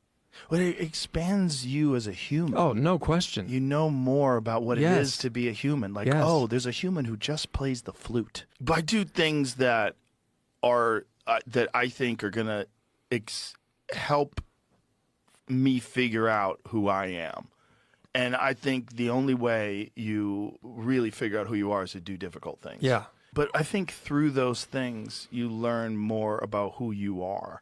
Through difficult things and getting better at difficult things, that's where you learn more. Over and above my own interest in Bradley Cooper as an artist, this is where I really figured out what makes Rogan so popular. It's not just a curiosity that Cooper describes. He's the audience insert in a conversation like this. Because imagine you yourself was having this conversation. Would you know how to keep up with what Cooper's saying? Or would you just sort of watch his eagerness as a spectacle unto itself? Rogan has worked in Hollywood. On his podcast, he's probably interviewed hundreds of actors at this point. But his side of this conversation hasn't come close to matching the passion on Cooper's side. You know, and that's one of the great things about your show is I can feel your curiosity, and then I'm learning from your curiosity what things that I would never normally know how to go on to. Yeah, that's the most valuable gift of this show for me. It's the best. Is that I get to pick who I talk to. So I only talk to people that I'm fascinated by or someone who's interesting to me or something like, oh, this is going to be cool. And then it's like, oh, so we're actually going to watch two human beings talk to each other? Oh, that's kind of great. Once again, the conversation turns to AI. I haven't gotten to that level. I go like, how was your New Year's? How do you do that to it? You ask the AI? Yeah, I'm curious how they're going to process and like how they're going to try to communicate. I'm a huge believer in art. Yeah. You know, I think art is, you know, in any form is a key to our communicative ability and like not feeling alone. It really comes down to me, at least, just not feeling alone, part of a community. Yeah. That's it. Because me alone. And if I'm controlling a robot, it's still me alone. I guess that's what I'm saying. Well, it's a disconnect too. That's what I mean. It's a disconnect. Art is a connect, right? It is. When it works, great it's a connect. Art. Yeah, great art is an expression of someone's humanity that you get to feel like this person did this thing. Just shut the fuck up. It's splatter. But it's just this change is a strange change because we're essentially creating an artificial life form. Yeah, and the entertainment aspect of it is just a side effect. It's weird the way progress moves. It's because I mean you can call it progress, but is it even better? I mean, what is progress? It's like technological innovation and adaptation to it. I don't know if it's progress, but you have more access now to other people's creations than ever before. Like you can be absorbed in other people's work all the time now. Yeah. Or it was frowned upon. Right. Or like, well, you're not smart if you talk about this. Right. You know, it's like, let everybody decide. Right. And the truth is, we don't know fucking anything. No. Well, there's a lot of gatekeepers when it comes to what you should or should not be interested in. I think it's amazing. As long as you could be, you know, you're like, okay, I'm looking at it. This is not, you know, the Bible of what it is, but let me just hear this take. Uh-huh. You know, that's only healthy, I think. 100%. You know? Yeah. I guess even if Cooper appreciates the conversations, he doesn't actually know a lot about Rogan himself. The problem and the fear is like, oh no, you're going to get, and then the cults and the group and the thing, and all of a sudden there's a movement and, you know, but whenever that happens anyway, there's so much infighting and the thing gets diluted anyway. Like it's never going to work. Because I don't think he realizes how piercing that observation actually is.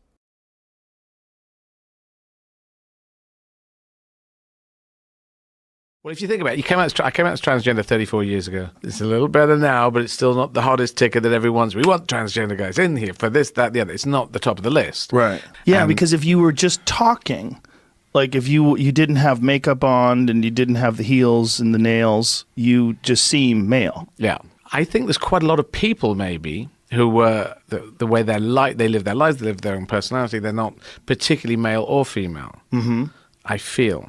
But I've always felt since I was 4 or 5, I wanted to express this side of myself, and it's built in. I think it's genetic. And if you analyze masculine and feminine, if you really get down to it, I find it impossible to come up with anything that was particularly masculine, particularly feminine, except for the ability to build muscle mass is easier for men, in inverted commas. That's it. But, great footballers, soccer players, men and women, athletics, runners, men and women, strong character, men, weak character. Sure. And we get fixated by the masculine and feminine. Whereas if it's a tiger, if a tiger's attacking you and trying to kill you, you don't go, now, is this a girl tiger or a boy tiger? We don't care about it. And they don't care either. But there's all this feminine side, girl side. I'm not sure how to do it, articulate. Even after 34 years, it's difficult to articulate. But I wanted to express that. And if I look more like a woman, then it would be much easier. But so I decided to do that in '85 when it wasn't cool, and I've had a lot of fights in the street, a lot of people screaming abuse at me. Well, it's certainly now. I think because of probably Caitlyn Jenner and the movement that you're seeing to accept people that want to do whatever and anything they want to do. Yeah, it is just we're more accepting of each other. We do seem to be more. What's the word? Begins with a T. More open, more allowing. There's a word for it which just walked out of my head. But anyway, that word. Do you remember when candy cigarettes were a toy for kids? Yeah, I had those. Oh, yeah. They were priming you. Yeah, it was just a way to sell candy, but probably also engineered by the tobacco companies. Today's guest is Whitney Cummings. You might remember her from such things as... I thought being a mom would mean that less people would want to come see me. I'm now playing, like 3,000-seat theater, which is about the viewership of CNN these days. You a huge Friends fan? You know what? I'm a Friends fan. I'm also a fan of entertainment that just entertains. There's this new thing where everything in Hollywood has to lecture people how to vote. It didn't make you feel guilty about global warming. It's just a fun show. Yes, the phones are obviously very bad for kids, but when you think about the stuff we did as kids, I would just hang out with a light socket for 2 hours. That's all I needed. A paperclip, light socket, it's a mirror. Light socket. Or the electric socket? Electric socket. You would go into an electric socket with a paperclip? Did no one else do this? That's really bad. At this point, I have to imagine this is the origin story of most of Rogan's guests. Talking about how dangerous the stuff we used to give kids was leads into talking about needing an ID to buy Sudafed. I went to get NyQuil or Sudafed the other day, and they made me show my ID. Leads into talking about an overuse of Adderall by people who are lying about ADHD. You just say you have ADHD. Which then leads into journalists using Adderall. The amount of journalists that are on Adderall is off the charts. Sure. Which then leads into journalists using ChatGPT to write articles. Did you see, I think it was the New York Times or someone left in, Jamie, do you remember the prompt that ends what it spits out on ChatGPT to prove that they had just copy and pasted it? She mentioned earlier that she uses Reddit, so I'm inclined to think that she saw this newspaper clipping and assumed New York Times. The New York Times only reported on other outlets getting caught using AI. What is it? What is it? ADHD? The inability to focus, or is that real? A busy brain. Dude, Look, I think a lot of our superpowers are being dulled. A lot of people with superpowers are being dulled by pharma, and we're being pathologized for actually kind of extreme strengths, in a lot of ways. So there's a lot of legitimate people that are arguing that about ADHD. Okay, good. I'm not nut. Legitimate psychologists, neuroscientists. There are not. Oh, they can't sit in a classroom and watch some pedophile lecture them on fake history while they're getting hemorrhoids in some chair with shitty lighting above them. Yeah. I mean, it's of course kids are bored. Of course they can't sit. I could get angry at this, but I don't think it's necessary given that it's transparently a right-wing grift. Apparently they think there's a serial killer in Austin targeting gay men. Your boy Brandon over here, I was like, what's up with the Rainy Street Killer? I always want the updates on the Austin serial killer who's pushing gay dudes off bridges. Cops want to say it's not really a serial killer. And I'm like, how many guys have to drown before you start getting nervous? According to all official reports, there is nothing to indicate there is an actual serial killer. Rainy Street? How do the cops know the victims are gay? They just smell them. They just check their assholes. They're I fucked the corpse's asshole. He's gay. They bring a dilator. Yeah. Well, that's pretty offensive. I'm obsessed with how there were Nazis that had to find out who was gay. So did Christians. Oh, really? Of course, it's in the Bible. To be like, I just fucked these guys. They are gay. Let's get them. In the old days, in the Bible, if a man layeth with another man, you're supposed to be put to death. You go back in history, guys were fucking each other all the time. The Spartans did it. That's wild. I always am like, what are the things we're doing now that we're going to look back in 50 years and be like, remember in 2006 when they were doing that? Trans surgeries? 100%, especially on children. Also having phones 24/7. Do you 100%. think phones will be like cigarettes? Will be like... No, it'll be in your body by then. I love that Rogan has these thoughts consecutively because it really underscores his inability to recognize his bias against trans people. Because it's like psychological distress leading to high levels of suicidality, crime against humanity. Needlessly shortening the distance between your cell phone and your ear, inevitable, necessary. Human progress. In some ways feel like you might be smarter if you forget half the shit you know, because half the shit we learned has been debunked anyway. Like half of like science and history like is not. I mean, look, there was a study that was like widely criticized fairly recently that labeled Fruit Loops as being healthier than ground beef. But who sponsored that study? That's the thing about all these things. It's like, who are these people and can I see them naked? Yeah, that's it. Take your fucking clothes off. Let me see what you look like. That's fucking weird. And also the study Rogan's referring to was intentionally designed to get the result he's criticizing. Great job. Lightly anti-Semitic quotes. You're like, Oh, did Aristotle really say this? Right. The Stoics, yeah, like... I don't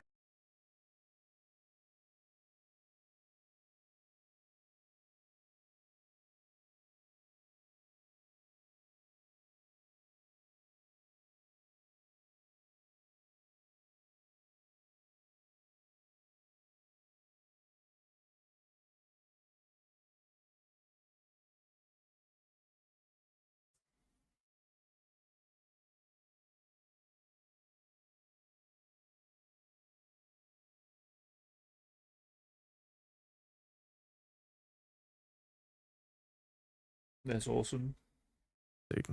Great job. Lightly anti-Semitic quotes. You're like, Oh, did Aristotle really say this? Right. The Stoics, yeah, like... I don't know, man. But there weren't even Jews back then. There what the fuck is this guy talking about? Judaism is thousands of years older than Aristotle. Apparently, having a kid made Whitney Cummings into a massive asshole. I mean, you really look at every authority figure around kids differently. Every teacher, every coach. You're just like, what are you in this for? Like, you're not in it for the money. Moving on to dieting and plant toxins. Oxalates is one for sure. Oxalates is terrible for you. Oxalates are not nearly as bad for you as Rogan implies. It's just that too much of them can cause kidney stones.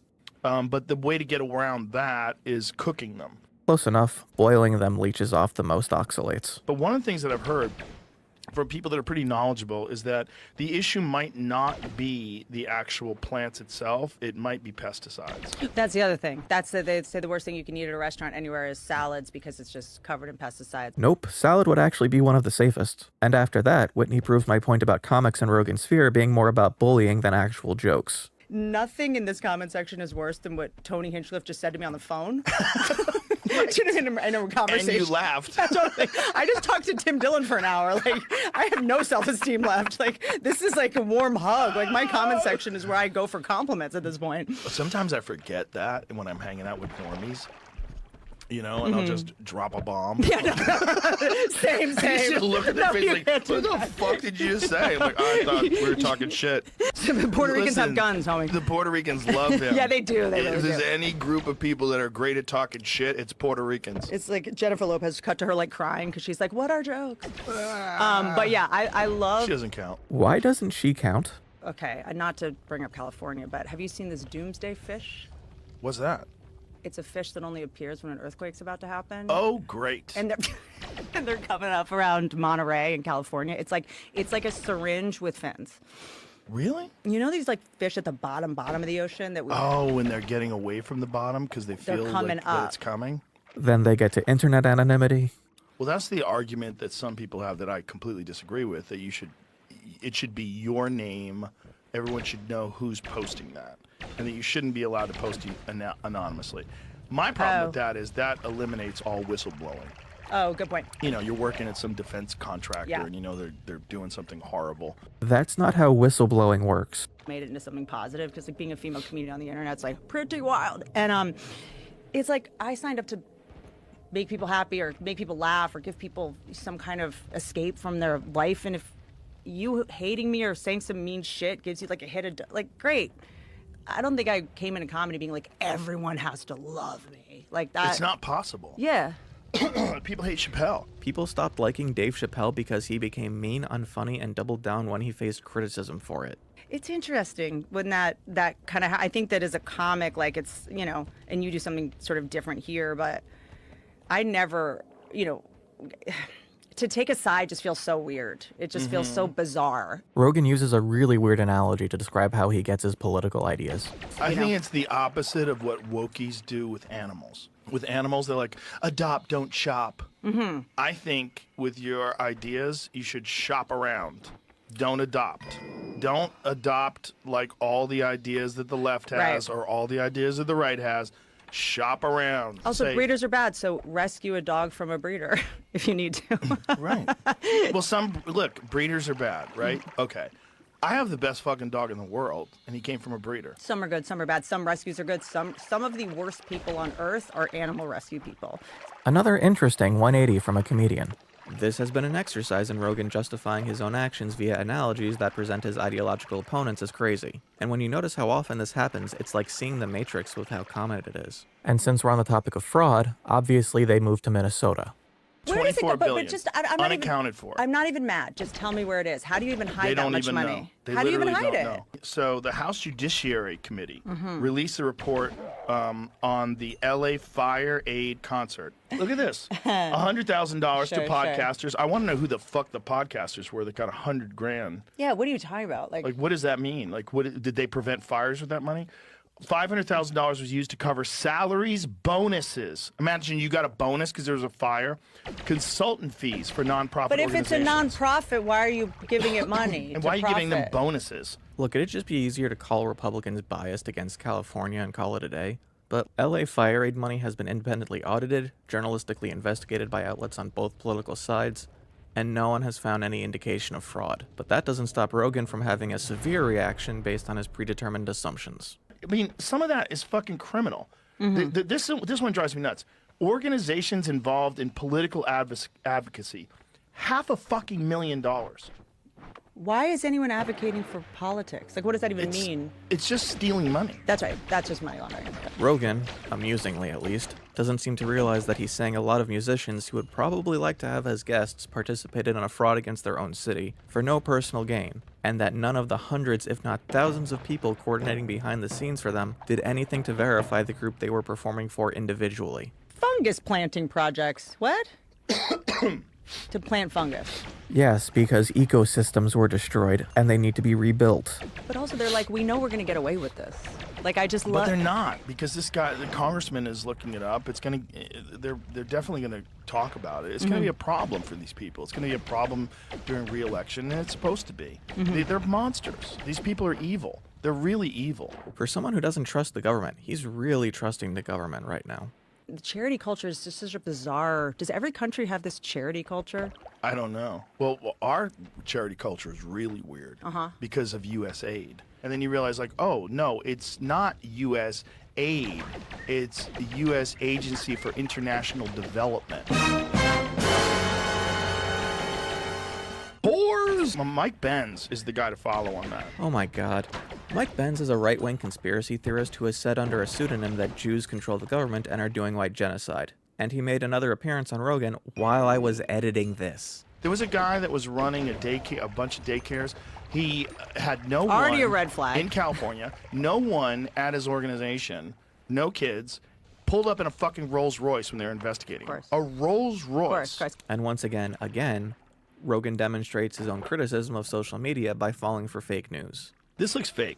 It really does. It looks fake as shit. It looks fake as shit. This looks like completely staged. You get to a point with real and fake where you're just like, it might as well be.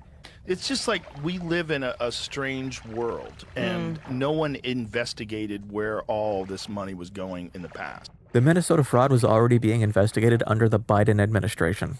One of the things that Elon said to me, he said Medicaid fraud is the biggest amount of money that's fraudulent in this country. And he didn't want to even talk about it because he was worried that people would kill him. But the American dream, the politicians were getting so much money from these people. Right. Just from the Somali community that owned daycare centers, the Minnesota politicians were getting $35 million last year. Is Tim Walz to blame for that? I don't know. Well, he just stepped down from his re-election. That's not good. They were not. Once again, this is fake news that was propagated on social media. That's the thing about the internet. If you want to get outraged, it's there to feed you. Yeah, totally. And then all day long. It's in the billions now. It's bigger than the entire GDP of Somalia, just from Minnesota, allegedly. Wild. The entire GDP of a country, one state's fraud. And is it true that the guy that uncovered it was kind of like some guy? Like it was this like Nick Shirley kid? Yeah, this like internet young kid. Yeah, he seems like a very smart kid. I've seen him. He was on Patrick Bet-David's show. Yeah, he's a virgin. Before I had a kid, it was like, is he gonna text me back? Now I'm like obsessed with like finite resources. I'm like, where's all the helium? Like we're running out of helium. Like where's the What's helium for besides balloons? Hilarious. Yeah, I won't be able to have a birthday party for my son. It's We are not going to run out of helium anytime soon, despite what Smiling Friends had to say about it. What are clowns gonna do? Damien, I sent you that thing about the lady that's now in charge of housing in New York. Okay, 1. He is sourcing a video from Twitter after days of hearing about how social media is rotting your brain. 2. That's not the person in charge of housing in New York. She's in charge of tenants' rights. 3. I am doing basic Googling for most of this. Well, a lot of these wokies, they come from rich families. They feel bad about being privileged. Yeah. And one specifically thing she said that was going to really impact white people. And now the usual, I used to be on the left, but then they went crazy. I was as liberal. I had blue hair, you guys. Like yeah, I remember when you had blue hair. I rescue pit bulls. Like it doesn't get any more liberal than me. Like it doesn't get any more.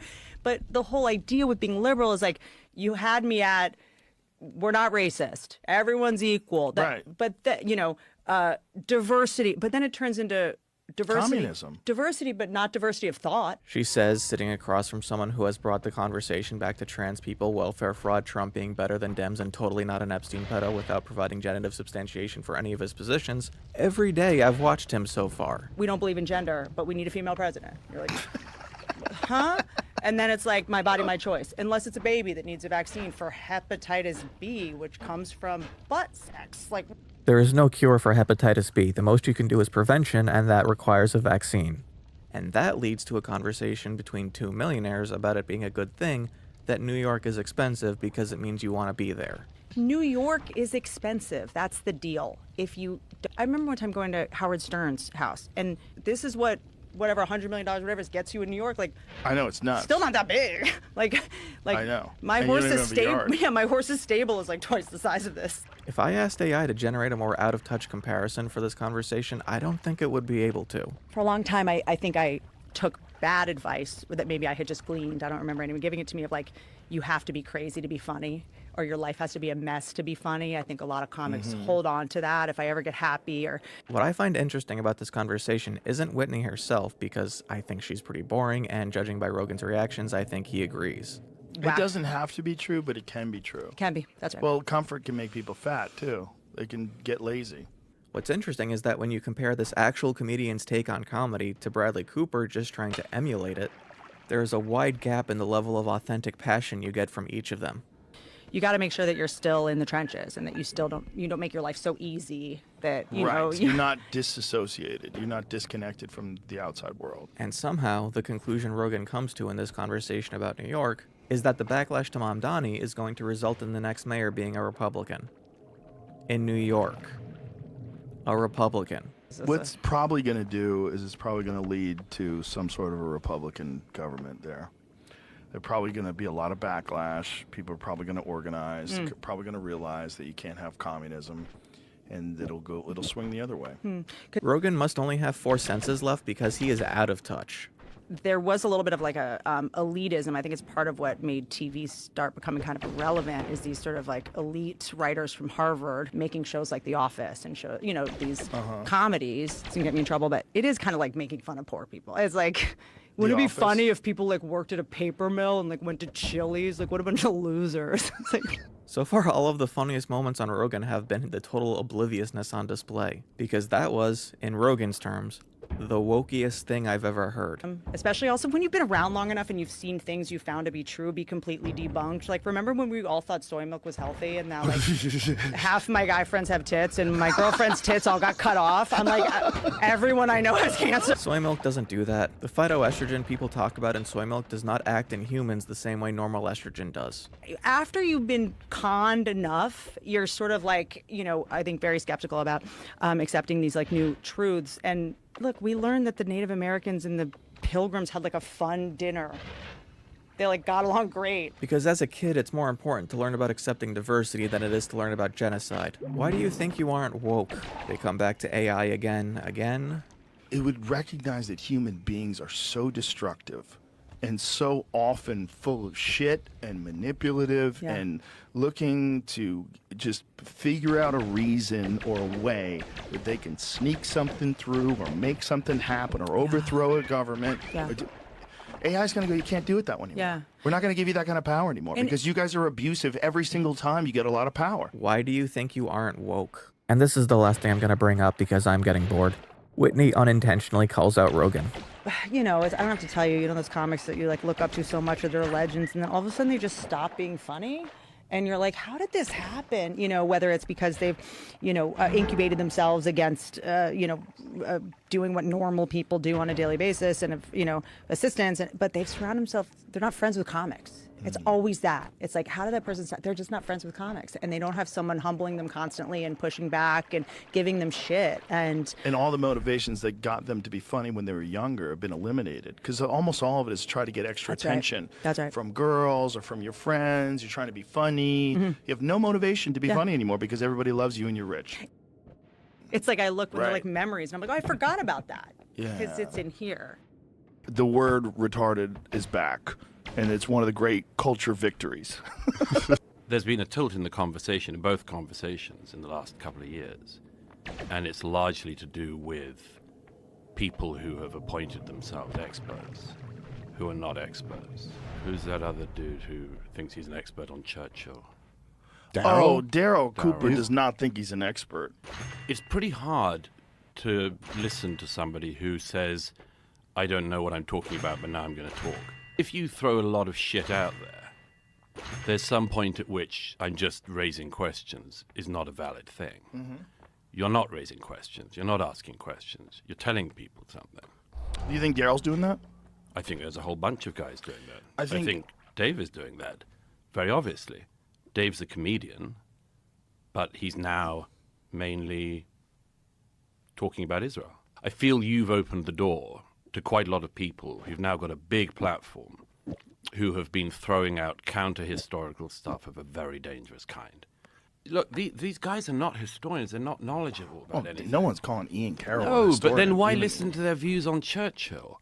Daryl is incredibly knowledgeable. He's not. It's just He's not. Yeah, He's he not. is. If you say, I've decided that Churchill is the bad guy in It's not World what he War said. II. It's not what he said. It's not what he said. Neither Carroll nor Cooper have said that? Well, listen, I don't know what Carroll said, but Daryl Cooper's not said that. What he said was he jokes with his friend Jocko, who's an Anglo-Saxon. He jokes with him. You know, I think that Churchill was the secret villain of World War II. And what he's saying is by Churchill's actions the war escalated. He's not saying anything. He's not just asking questions then, is he? But if you only get the contrary view, which is, isn't it fun if we all pretend Churchill was the bad guy of the 20th century? At some point you're going to lead people down a path where they think that's the view. And that's horse shit of the most profound kind. There are a lot of people who have come along, partly I think because they've come on this show, who have come along and they've decided, I can play this double game. On the one hand, I'm going to push really edgy and frankly sometimes horrific opinions. And then if you say, that's wrong, They say I'm a comedian. But wait a minute. No, what no, do I? no, What no, am I? no, no, What? no. What? How can you tell me I'm just a comedian? Well, I'm just throwing stuff out. What there. horrific opinions that's wrong? If you take Daryl's words out of context, Daryl has some of the most nuanced, balanced, and charitable views on all the figures in history. Well, particularly Hitler, it seems. No, just you're not wrong. true. You're wrong. He also said on here that he wasn't anti-Semitic until the Holocaust. There were no speeches of Hitler's in the 1930s. No, again, this is No. Listen, Is man, this on your show? No, he said he was not public about it. He said he was downplaying it to win over. He said there was a period where he was downplaying it to win over popular support in Germany. Yeah. That was his argument. There is no historian of World War II who thinks that Hitler was downplaying anti-Semitism in the 1930s. That was what he was doing. He wrote a book about it in the 1920s. He got to power on it, and he grew his power on the back of it.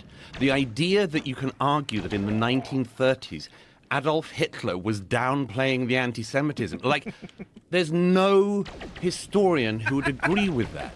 So why would you throw out the idea that in the 1930s Hitler was not being anti-Semitic in public?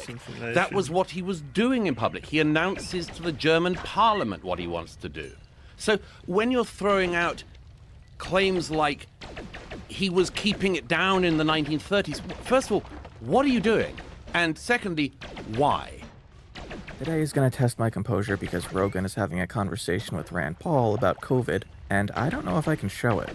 Not because of the misinformation. I don't know if YouTube allows me to show two guys sucking each other off this hard. You were a lone voice of reason during the pandemic, and I was cheering you on every step of the way when you were grilling Anthony Fauci.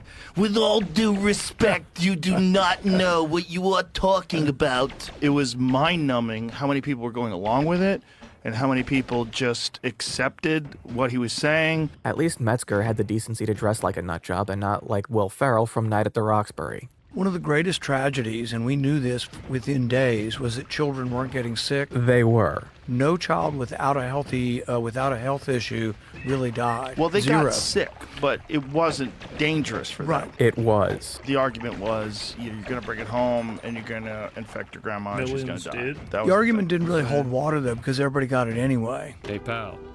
You just blowing from stupid town? First, the foreplay, where Rogan offers some pushback. But here's another thought. You could have said, yeah, kids could take it to their grandparents, so until the kid has gotten it and recovered for 2 weeks, tell them not to visit their grandparents. You know what I mean? Well, the problem was the people that live with their grandparents. Yeah, I know. And there would be the exceptions to the rule. And one of my favorite quotes was from a guy named Martin Kulldorff. He was an epidemiologist at Harvard who ended up getting fired. Martin Kulldorff, as Rand did point out here, was fired from Harvard. What Rand doesn't include is that it was because of his insane ideas about COVID, including that we shouldn't do anything to mitigate its spread in 2020. People got it less severely so the second time they got it, if they got it at all. Much less severely so. I got it twice, and the second time I couldn't even believe it was actually COVID. Your anecdotal evidence is appreciated but not relevant. But you can't argue with someone when you can't use facts. Right. So he didn't have any facts at his disposal. Maybe first or second month, Fauci comes in, and I said, you know, many people who die from the flesh-eating bacteria, which is what they give them to try to treat them to prevent death and loss of limbs, is high-dose IV steroids. And so I asked Anthony Fauci, I said, do you think there's a chance? And he said, oh, no, we've tried that. To that, in some bacterial infections, steroids, like with flesh-eating strep, sometimes you actually give massive steroids in the setting of an infection, and some of these people survive. Is in the fatal cases, are they finding that steroids in addition, well, we don't really have an antiviral treatment, but are they using some steroid treatment in the real severe cases and having any success? They've done it in an empiric, non-control way, and there doesn't seem to be any difference that there's any effect, positive or negative. Right. Well, I guess in a bacterial infection, we would never do it unless we were also giving antibiotics. So if we had an antiviral plus steroids, might be a different scenario. Thank you. That's all I have. Turns out the best treatment when you're just about to go on the ventilator or on the ventilator when you have a 50% chance of dying at that point was IV steroids, an old generic medicine that Big Pharma doesn't make much money off of. It's interesting that Rogan had on a guest some days prior to this saying that COVID is a bioweapon, and now he's talking to someone who says that there's a simple treatment. Well, I mean, he has a history of using medicine that has already been through the approval rating with, what they did with AZT during the Right. pandemic of AIDS. Right. And that proved to be horrific, a terrible disaster. AZT was not horrific the way he describes. Despite severe side effects for some, it still helped people live longer and has been used in treatments decades later. The other thing about natural immunity that needed to be brought up is, so all the people that were declared essential kept working, and there'd be like 296 people at a meatpacking place in Missouri. All of them got COVID. Most of them survived, but what we should have been telling them is 2 weeks after you got it, come back to work. You don't have to wear a mask now. You've had it. You have immunity. You won't spread it to your family. And guess what? All the unknown about whether you're going to die or not, you survived. And you're done. But instead, we told people you might get it again, and you still might die, and you got to wear a mask all day long, when in reality, we should have been celebrating the people who recovered and letting them have their freedom back. Natural immunity lasts for about 4 months max, and you can't tell just from looking at someone whether or not they've had it. And also, while hospitals were bringing in refrigerated trucks for the overflow of dead bodies, you want to limit the amount of other illnesses going around. Well, there was also this kooky thing where after you got over the disease, they wanted you to get vaccinated, which was strange. It was almost like they wanted you to join the team, like take the blood oath. Yeah. Again, 4 months of immunity. And this is the problem with the mass vaccination thing. If you're going to Walgreens, do you think they ask you if you've had COVID recently before they gave you a shot? They do. And he also was there when they had the swine flu epidemic. And in that, more people died from the swine flu vaccine. And I think there were no deaths from swine flu. They said, oh, it's going to take over the world. And nobody died. The epidemic quickly stopped. The epidemic stopped because of effective government intervention that didn't get pulled into culture war bullshit. And about 12,000 people died. Turns out COVID had an age differential that was more significant probably than any disease we've ever seen. It really was an old person's disease. Yeah. An old person and people with comorbidities. Exactly. That makes you We had a outbreak in 2003. It was a different coronavirus. It was the first SARS virus, but we knew that those people 17 years later still had T cells and still had immunity to it. They tested her 100 years later. She still had antibodies to the Spanish flu. So immunity lasts a long damn time. Wow. There are stories and speculation about people who survived Spanish flu having a lasting immunity. However, influenza and COVID are two separate diseases that have separate impacts. Rand Paul must understand that if he's specifically pointing out that steroids are an effective treatment for people going onto a ventilator for COVID, because steroids suppress the immune system. COVID can send the immune system into overdrive, and the suppression stabilizes it where it can fight more effectively. If you gave someone with the flu steroids, you'd most likely just kill them because influenza can suppress the immune system. I was like, this is wild. Explain to me the science of that I can eat my peanuts for 20 minutes on the plane. And what my favorite is some of the flight attendants were great. Some of them would actually come up to me and pass messages. I would get a little folded up message, thank you for what you're doing, thank you for challenging Fauci. But then some of them were Karens. Okay, fine, you freaking Karens. I don't think that I need a translator for that one, okay, guys? You're all wrong about that, Karen. I think I know exactly what that one means. My information is 100% non-insane. You ever heard of QAnon? Have you ever had Marty McCary on? I have not, but I'm trying to. Marty McCary is a doctor who thought that COVID would be gone in 2021 because of herd immunity, and Trump made him the head of the FDA. Even from the American Pediatric Association, who are terrible. They're the worst people in the world on vaccine mythology and religiosity. You know you're on the right side of things when you're calling pediatricians terrible. Why do you think they're the worst when you said they're the worst on that? I'm not completely, like, for example, with the COVID vaccine, I don't think children should take it because I think the risk of the heart inflammation is greater than the chance of the disease. It's not. You're 46 times more likely to get heart inflammation from COVID than the vaccine. Because this isn't 2020 anymore. Well, not only that, I mean, when was the last time you heard of someone dying or being hospitalized? That's what I mean. from It's COVID? not happening. It's not happening. We only had the first full year where there were fewer than 1,000 people dying a week between February of 2025 and now. Because Big Pharma's just making a gazillion dollars off of still scaring everybody over 65. And if it still works, I'll come on your show and say, take it if you're over 65. But I don't know if it works. And I doubt that it works because I don't hear of anybody dying from COVID anymore. But it's also this weird binary thing where it's like there's one thing that you could take and that's it. There's no talk about strengthening your immune system with vitamin supplementation and what are the other options that you could have once you actually get sick. Hilariously, the vitamin supplementation he's talking about was one of the causes of kidney stones he brought up when he was talking to Whitney Cummings. I think Fauci ranks right up there with his disregard for people's privacy. But even the stuff about the masks, do you know that we studied pandemics for a decade? Bill Gates has been given gazillions of dollars. He's gotten the government to spend money. And when we studied pandemics, all the way up until 2020, there was never a recommendation for masks among the public. This is an egregious lie because all you need to do is Google Spanish flu, the thing he talked about.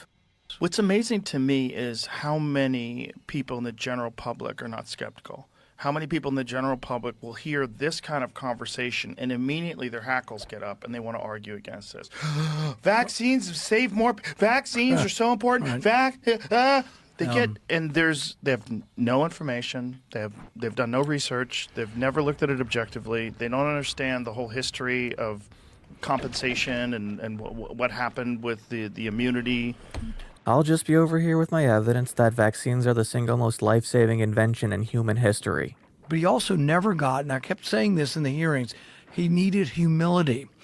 Humility to know that there's a possibility he's wrong in what he's saying and that it should be advice based on the best things we know, and other doctors should give advice because there might be other doctors that disagree with me on it, so you can choose. It's sort of the idea of getting a second opinion. That's a great way to create chaos because without a set of unified rules, no one knows what anyone else is doing. They would put these people on there and they would hide the fact that they had terminal cancer. And it is sad that a child dies anytime, but they were dying from their cancer and they just happened to have COVID. And maybe they'd have gotten more time with their loved ones. Jesus Christ. And now apparently pharma companies are paying for ads so mainstream news doesn't report on them, as though that makes any sense whatsoever. It's a problem. I very rarely watch regular television. But every now and then, I'll just go, what are these fucking crazy people up to? Yeah. And I'll watch MSNBC or CNN. And see a million drug ads. The number of drug ads is staggering. And but you're right. It's not, they're not trying to use those ads to sell those drugs.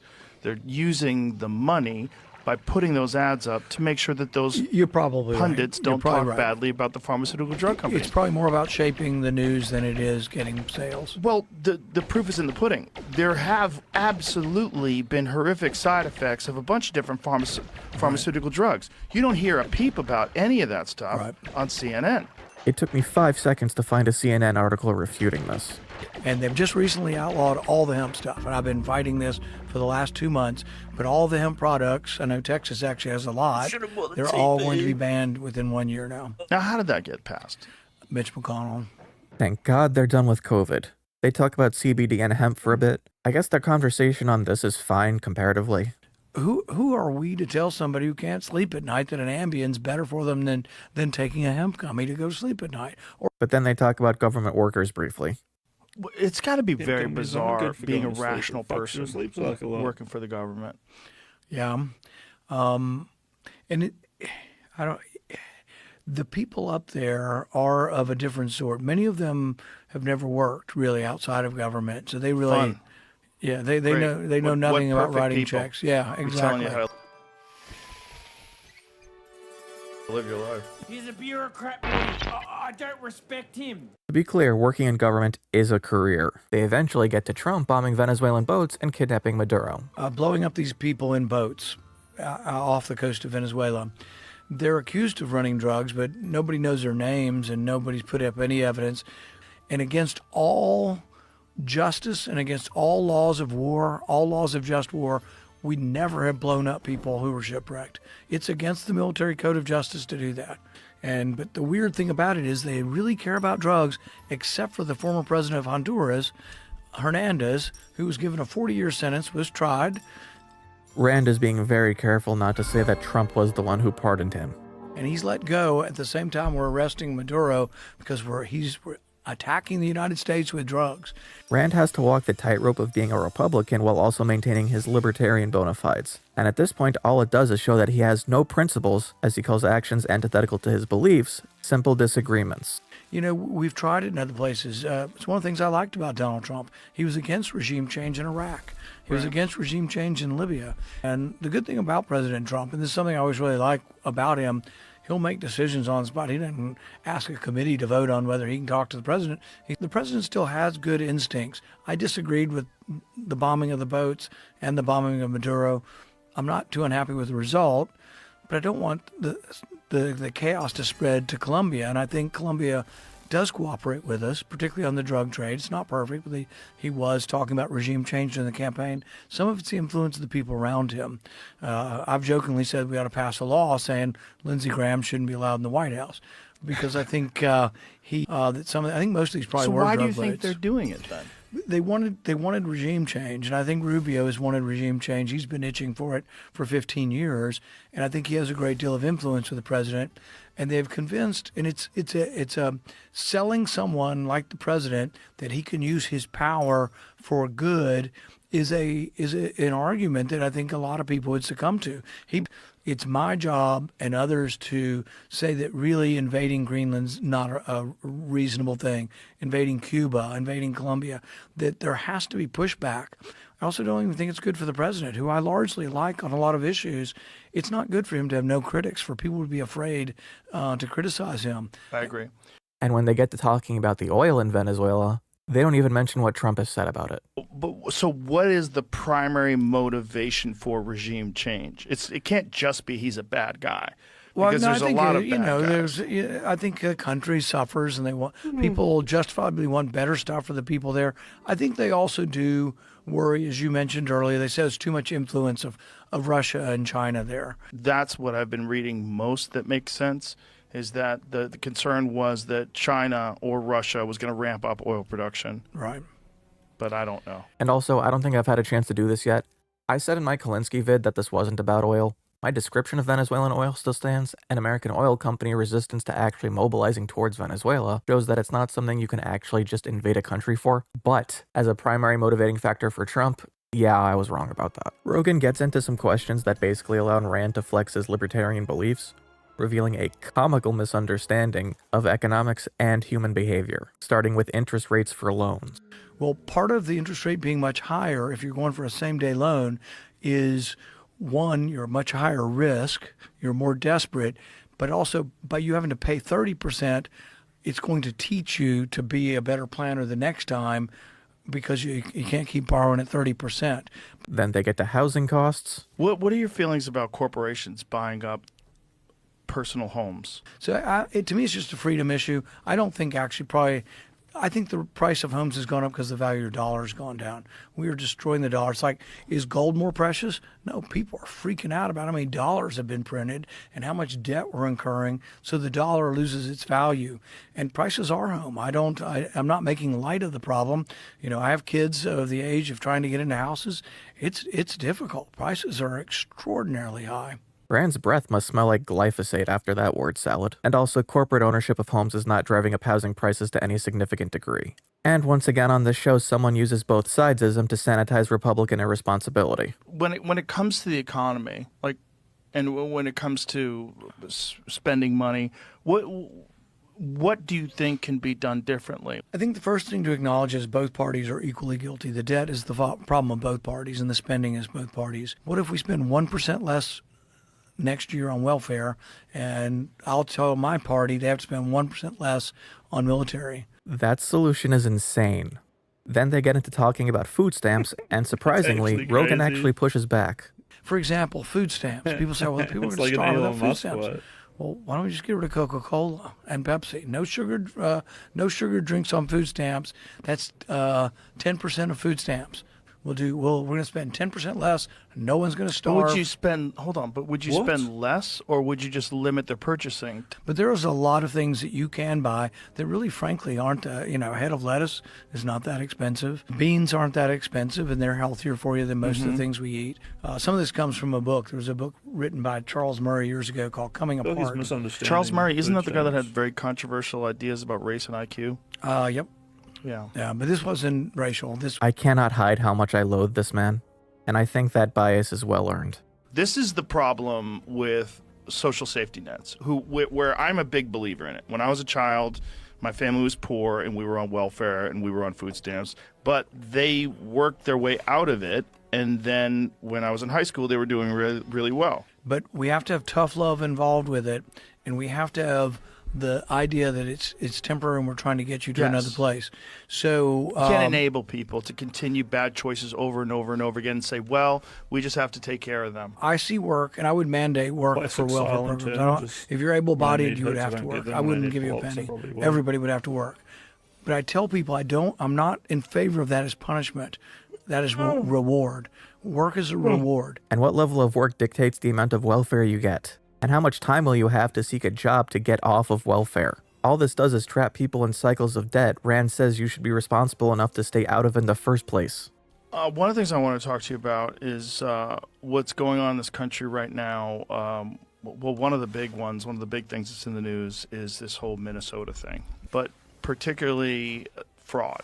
Oh, the way you said that, I just thought we were going to talk about the other Minnesota thing. A lot of these people that were getting a lot of money from this fraud were donating to politicians. They were not.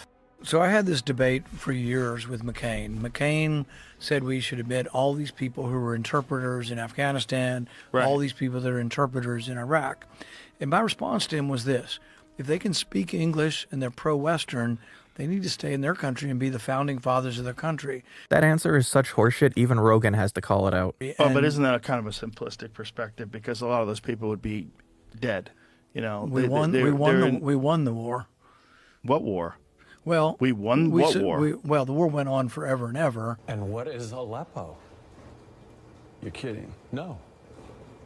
I think them leaving was them. They should have been the founding fathers of their country, and they were in grave danger. Right. A lot of them became also a lot of them were working with the Americans. Yeah, no. We left them there to die. In 1812, the British came back and attacked us. If we would have all left and said, "Oh, well, damn, they're attacking us again, and we're under attack," no, they should have fought for their country. Fuck you. But we really didn't need another 80,000 people from Afghanistan. We didn't need another 80,000 people from Iraq. Not a matter of need, you dumb bitch. And that they're on That's Medicaid. the problem, is the refugee status. And then they figured out, gosh, they're smart at one thing. That's those learning centers, those leering centers. Boy, are they smart at those. So the poor Somalis sent like $700 million over the last couple of years. Is that real? Well, that's the number they're saying. That's why it all needs to be.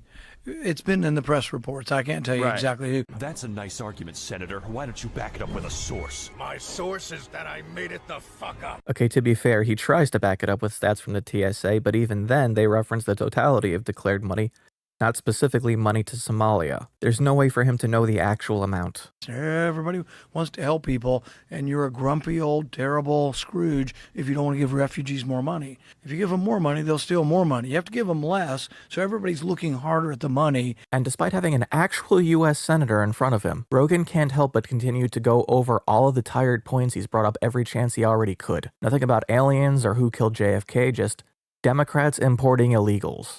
What was your take on the border being wide open for the last 4 years? Telling them how to do it and even helping them get across, giving them EBT cards, giving them cell phones. They say it's about, humanity and being humane and all that. It isn't that. It's all about voting demographics. It's not that. It's never been that. It could never be that. The amount of obstacles in the strategy, as they define it, between bringing someone into the country and getting them the ability to actually vote are so numerous that you'd have better odds setting up a voter registration booth in a hospital maternity wing. Well, you're going to shock you. I'm a moderate on this. I actually think that most of the people that are here and working lawfully and can pass a background check, I would give them no welfare, and I'd give them no citizenship, no voting privileges, but you can work and we won't arrest you. Is the problem the census? Because why are they counting people and giving congressional seats based on people that aren't citizens? If they change that alone. Rand Paul's out here thinking the 3/5 compromise is a novel idea. I'll bet you 80% of the people here illegally would take work without citizenship. But you know who wants the citizenship and doesn't care about work? Democrats. All they care about is the voting part. Rand is more than willing to piggyback off of all the misinformation Rogan spews. never having to affirm the information himself so that he doesn't have to get caught in the lie. But the weirdest one was the open shipping people to swing states. Yeah, you start to think it's not a humanitarian project, it's a voting project. Yeah. I'm going to spoil the end so we can get to the conclusion. Rand basically blames Democrat state governments for the death of Renee Good with the kind of logic a domestic abuser would use. The kind that says, I hate that you made me do this. So one thing I would tell these left-wing cities is, if you want less ICE in your city, why don't you police your city? Yeah, but Rogan plays more conflicted, even if his description is a bit coarse. I mean, L.A. without Mexicans would be crazy. I mean, it wouldn't be L.A. I mean, they are an integral part of Los Angeles, both illegal and legal. But what was your take on the actual shooting itself? I don't know that I want to go too much into the specifics of it because I don't want to pass judgment like a jury would. I don't like to judge criminal things that happen in our country and say, well, that person needs to go to jail, or that person's innocent. I don't know that I can make that judgment. And then am I coloring the situation for anybody who will have to make that judgment someday on some kind of jury? Unless they're committing welfare fraud, apparently. My point is, the left brought this, it's not an answer, but it's an explanation that the left is bringing this to their cities because they're refusing to enforce the laws. Right, and they don't want those laws. They don't like those laws. They think that once people are here, they should be able to stay. You know, this is what my friend Gad Saad calls suicidal empathy. And then I can also see the point of view of the people that say, yeah, but you don't want militarized people in the streets just roaming around, snatching people up, many of which turn out to actually be U.S. citizens that just don't have their papers on them. Are we really going to be the Gestapo? Where's your papers? Is that what we've come to? So it's more complicated than I think people want to admit. Gestapo for some, tiny American flags for others. Now, we're not talking about some guy mowing lawns. We're talking about somebody who stole a car. No, the criminal is the pretense to deport the lawnmower. There are way too many examples at this point for it to be anything else. And a good example of that is Aurora, right? Aurora, Colorado, where Trent Agua was taking over apartment buildings and they were a sanctuary city. And this is the perfect point to end it all on because this story was also fake. Right. Pure insanity. Yep. You ever notice how when somebody's driving and they're going to be late, they say, I'm stuck in traffic and not, I am traffic? There's something to the way we individualize ourselves as separate from inconvenient systems when we're a part of them. Sure, in literal terms, it's kind of awkward to say I'm traffic, but functionally you are to someone else on the road as much as they are to you. People in the media mistake themselves for individuals within a system instead of being a surrogate of the system. A news anchor isn't just an anchor. If you're watching one, that's your entry point to engage with the news media. No one is accessing every opening at once, and there are now more openings than ever, from the proper anchors and pundits on TV, to the streamers and YouTubers, to every single person you follow on social media. You become the media when you post.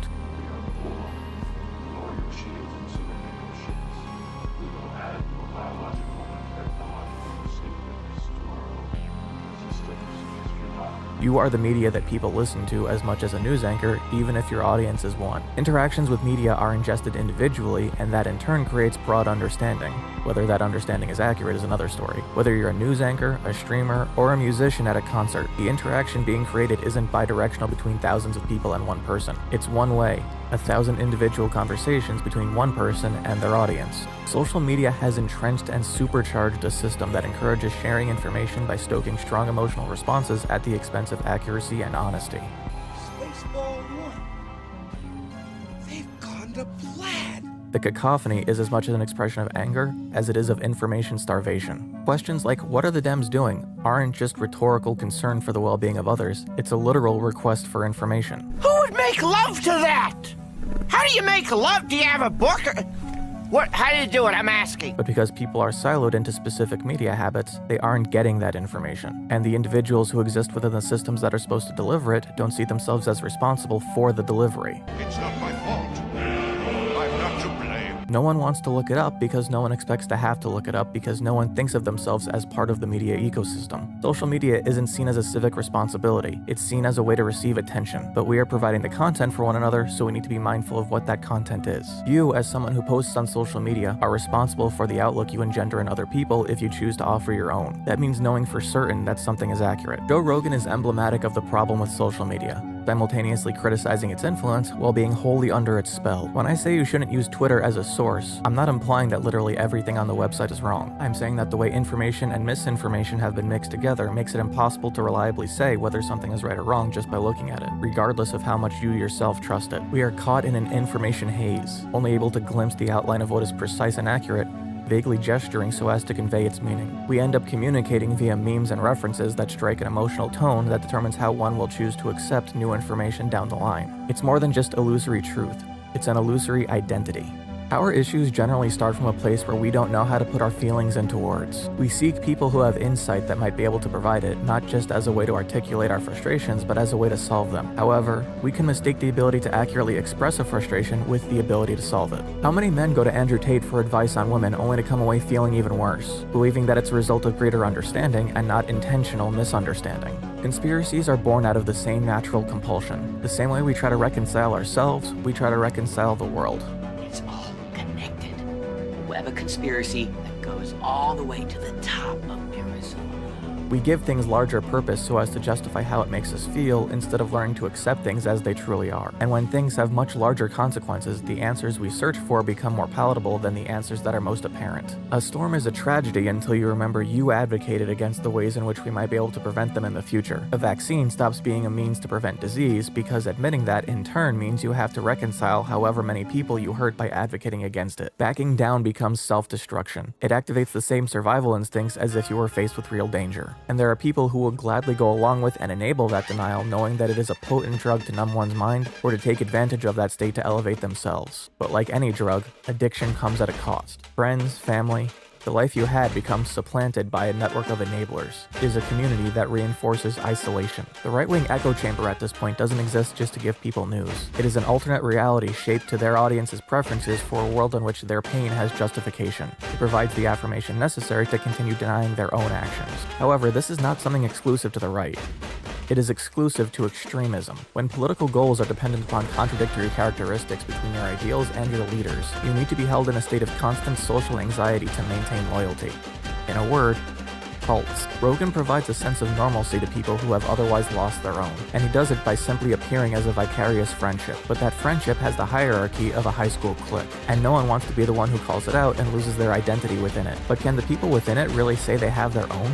In the simplest and most blunt terms, the people who go to Rogan, or Hassan, or Asmongold, or Mike from PA, or the Young Turks, or Kyle Kalinske aren't looking for the news. They're looking for people who can put words to what they're feeling, and instead they're getting positive reinforcement. It becomes a codependent relationship where they as influencers can make money, and you as an audience can feel a sense of belonging so long as you hold on to those undefined anxieties.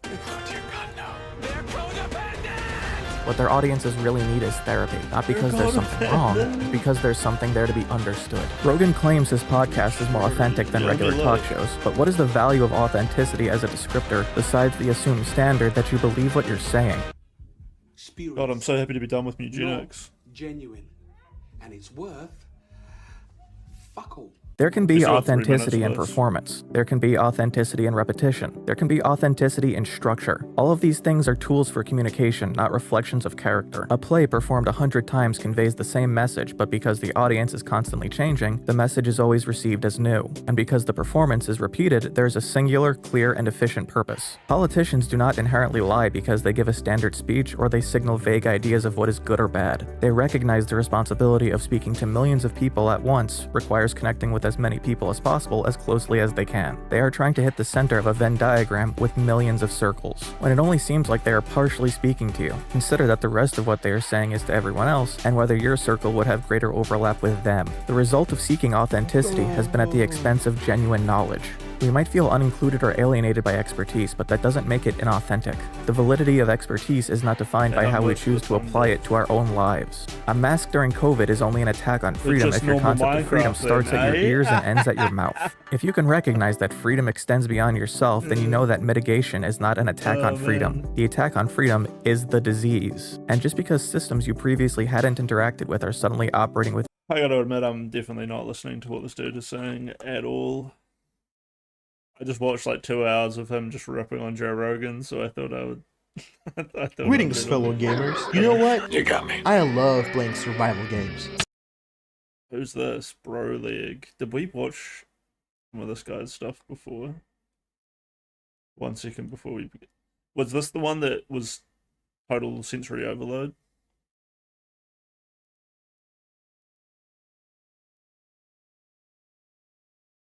Oh shit, he just did one on Cataclysm. Not that I've ever played Cataclysm, but you know.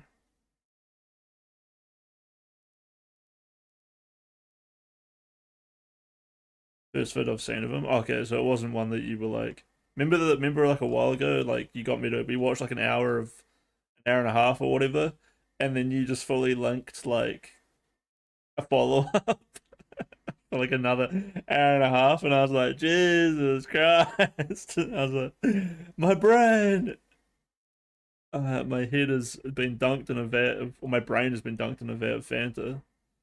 Greetings, fellow gamers. You know what? You got me. I love playing survival games. Okay. Sometimes I feel like my dignity level needs to be lowered a tad bit. You know what I mean? The innate desire to humiliate myself by spending what little I have on yet another waste of sloppy-toppy survival game project that is definitely going to be different this time. And if you know anything about just how saturated that market currently...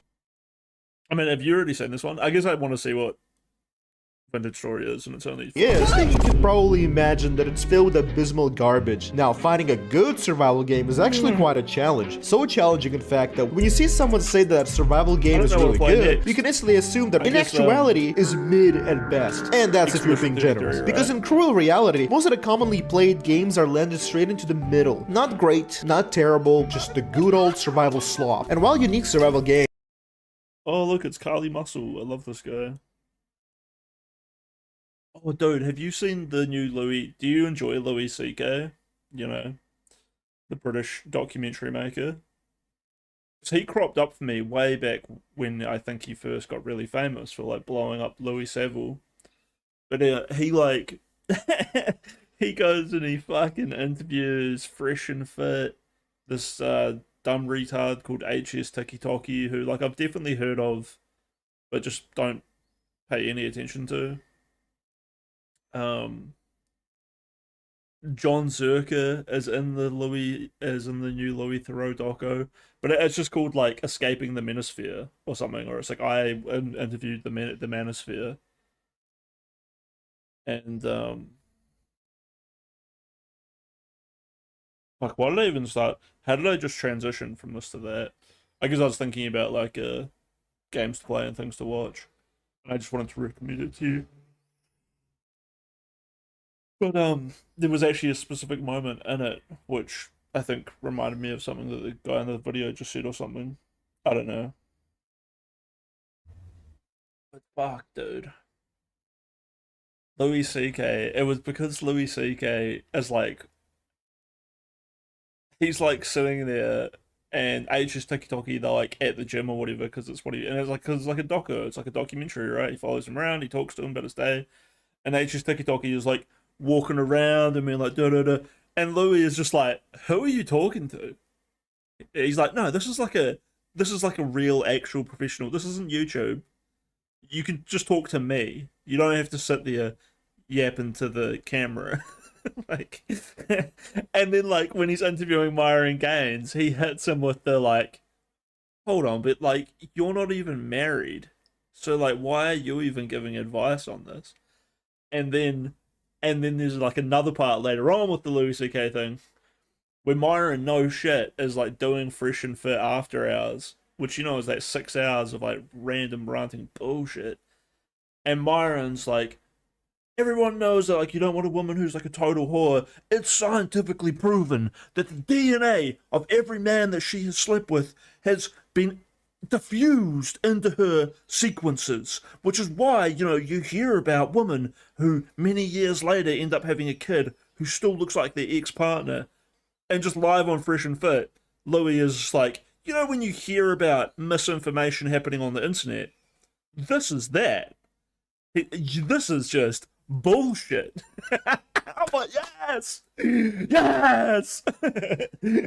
like he was like easily penetrating into the psyche of them as well. Not like it wasn't just like that calling them out and shit.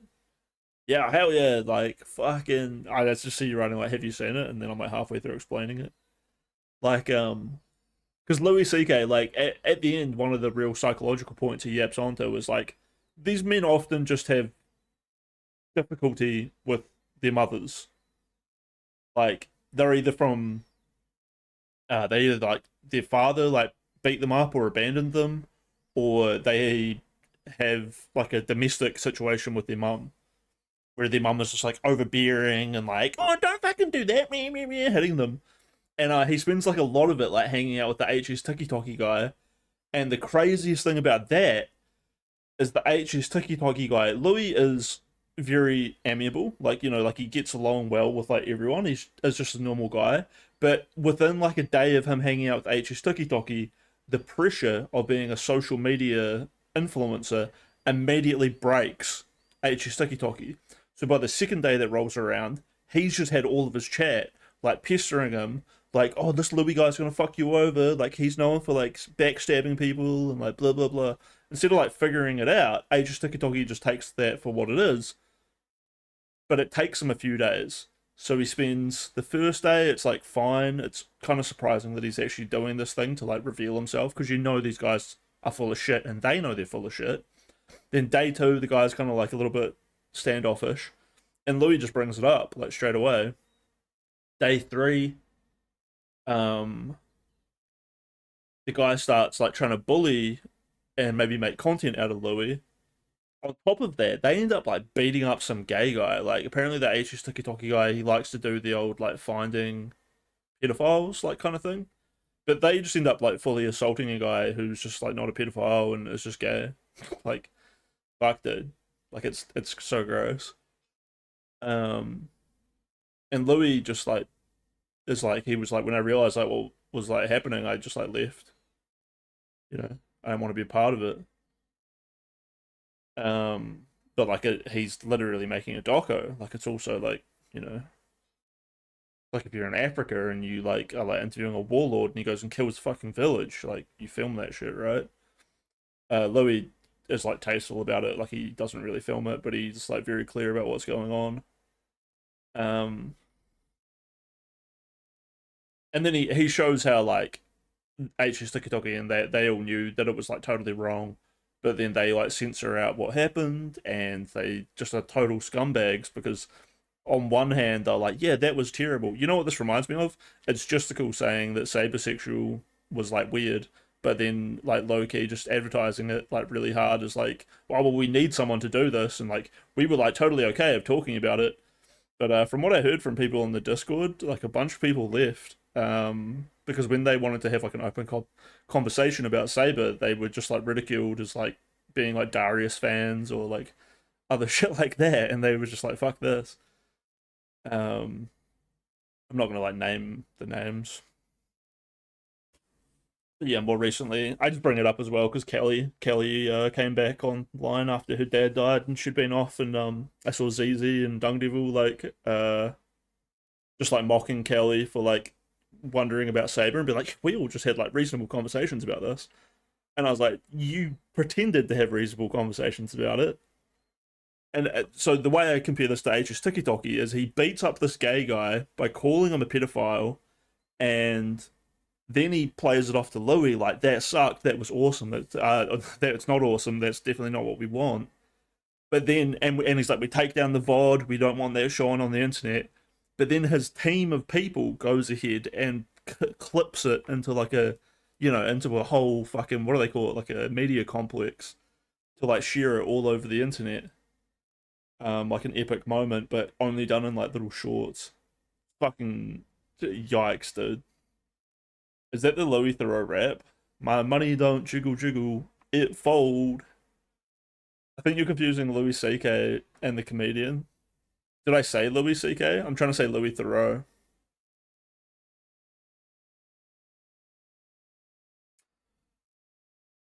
But to be fair,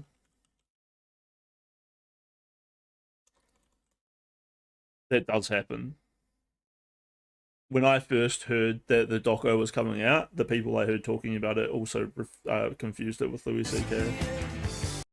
But that, like, I'm not trying to. I think I'm just Gary's Mod 5 is a fighting hack and slash game where you play as a single family of Nirvana backup singers and I'm their popping these up in the tabs, don't worry. struggling to stop Self-help talks, money walks. Everybody wants to change with a 2-week course. If you're like me, you need a little trick because you can't. You have so much content of this fucking cheesy ass dude. And then anyway, there's fucking TikToky guy. I think on the final fucking day, it's him and his mum hanging out together, and he's like sort of been lying about his like past with his mum and like blah blah blah. It's awesome though. There's some great like talks with Louis where he's like, "Don't you just like want to be a good person?" Like Louis does ask the hard hitting questions. Like, why are you just like a bad person? Don't you think being a good person to help people would be great? And the guy's just like, oh, like, you know, like I would be living a terrible life and I should be out here doing it to help myself and blah, blah, blah. And then, but then when those like kind of straight answers happen around the guy's mum, his mum is like, don't do that. Like, you're pressuring him in a bad way and blah, blah, blah. But like, Louis already set it up in like a pretty decent way where it's like, you know, like you, H.S. Sikitoki, like, you say it's okay to like slap women around and like this and that, but like, what would your mum think of that, you know? And then you get to see his mum like, he's like a pussy. He's like a, oh man, and oh fucking, it's the same with Myron. It's the same with all these other dudes. When their wives are around or their girlfriends, they're not at all like what they say that you should be. You know, like when it's just these guys on camera, they'll just be sitting there talking about how like, oh, it's like a one-way polyamory. Like, I get to cheat on my wife. And then when, like, Louis meets the wife, he, like, asks them about it. Bro. So good. So fucking funny. The funny thing with Myron is that, like, Louis doesn't know that he's gay like we do. Like, the real ones. Us. The real ones. Oh, fuck, dude. So when he interviews Myron, it's like Myron's got like a girlfriend who I assume is just someone he's been dating for like a few months. And it's so cringe. Like, Myron, like, pretends to be thinking about, like, marriage and blah, blah, blah. But it's like, no, Myron's just not serious with any woman. He's just been fucking around with women for years. Or not fucking around with women for years. For the entire time I've like ever heard of him. Oh, I gotta pretend to be serious, gotta pretend to be successful. Yeah, rare. To be fair though, a lot of those guys were very rich. Anyway, that's my fucking Louis C.K. rant. Currently shit at dealing with conflict. Don't start a fight. You can't avoid everything in life. You gotta get it just right. Here's your solution. A role model for your conflict resolution. Fictitious and lazy vision is a little too vicious. Yes, How did you find this? I don't mean like the guy, I just mean like, did you know that he just had a Louis Theroux song? Did you sit there and watch his whole fucking... And he got 2.2 million subs.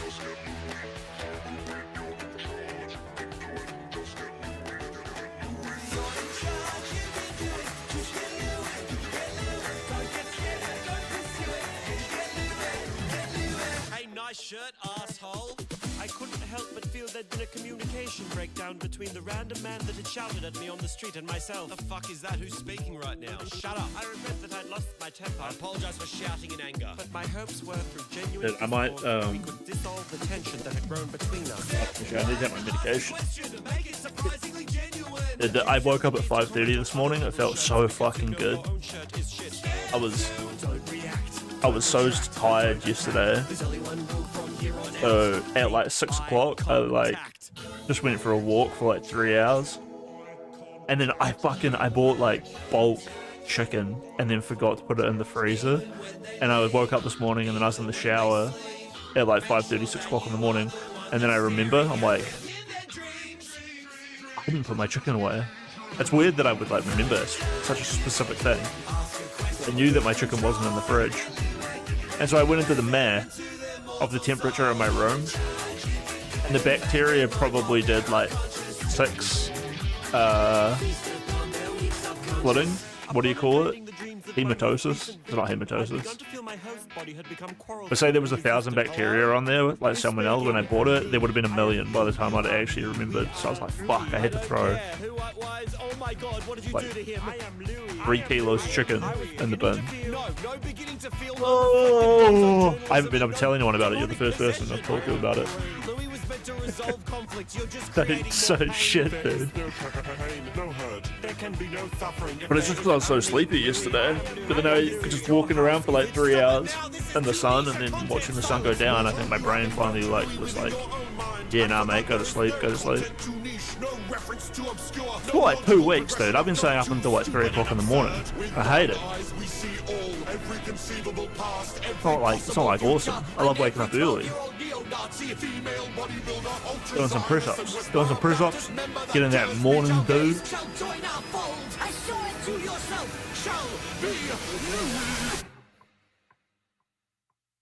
That's right. I wanted to get Louis.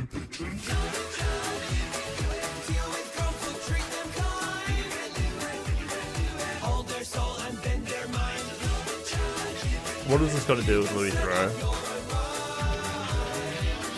Might be worth. I mean, it will be worth. I might go back and watch the Louis Theroux revealing that Jimmy Savile is like an ultimate pedophile.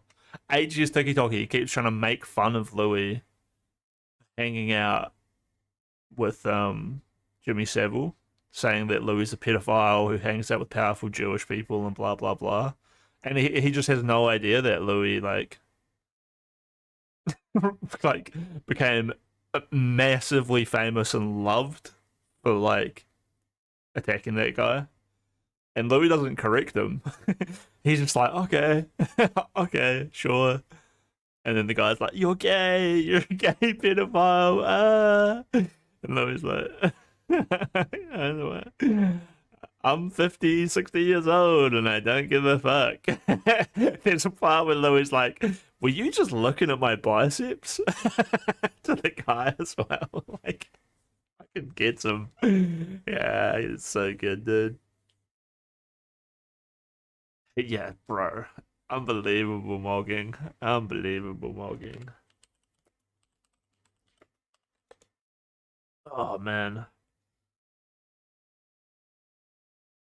I mean, the Ages Tiki guy was such a fucking stupid name as well. I think he's only like 22 or something. You have to have something that sticks.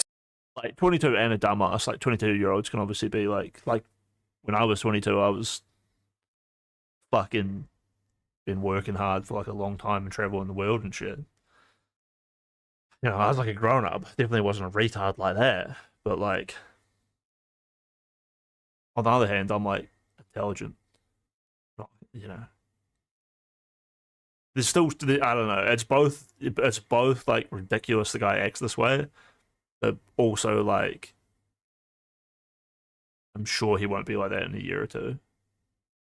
In a few years. But then again, I don't know. This dude is making a fuckload of money just ripping people off. 100%. Louis Theroux gives him $500 into the guy's stock market trading thing. And Louis is like, that money just disappeared instantly.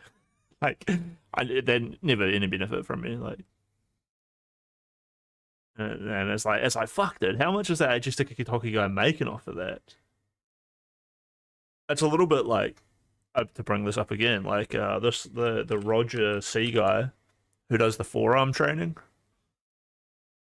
This guy here, just with the super autistic physique workouts. And what was funny was looking at his Patreon and realizing that he's making like 80, 90K a month got me to be a little bit skeptical. And then I just immediately was like, oh, he's on steroids. Oh, these are like outrageous gains that he's had. And then I was comparing his gains to the Patreon and the stuff to get you to join it. As like, look at everyone who joined, look at the progress that they've made. And the progress that everyone else is making is not like insane steroid gains. And I was like, well, now he's just lying to me. You know?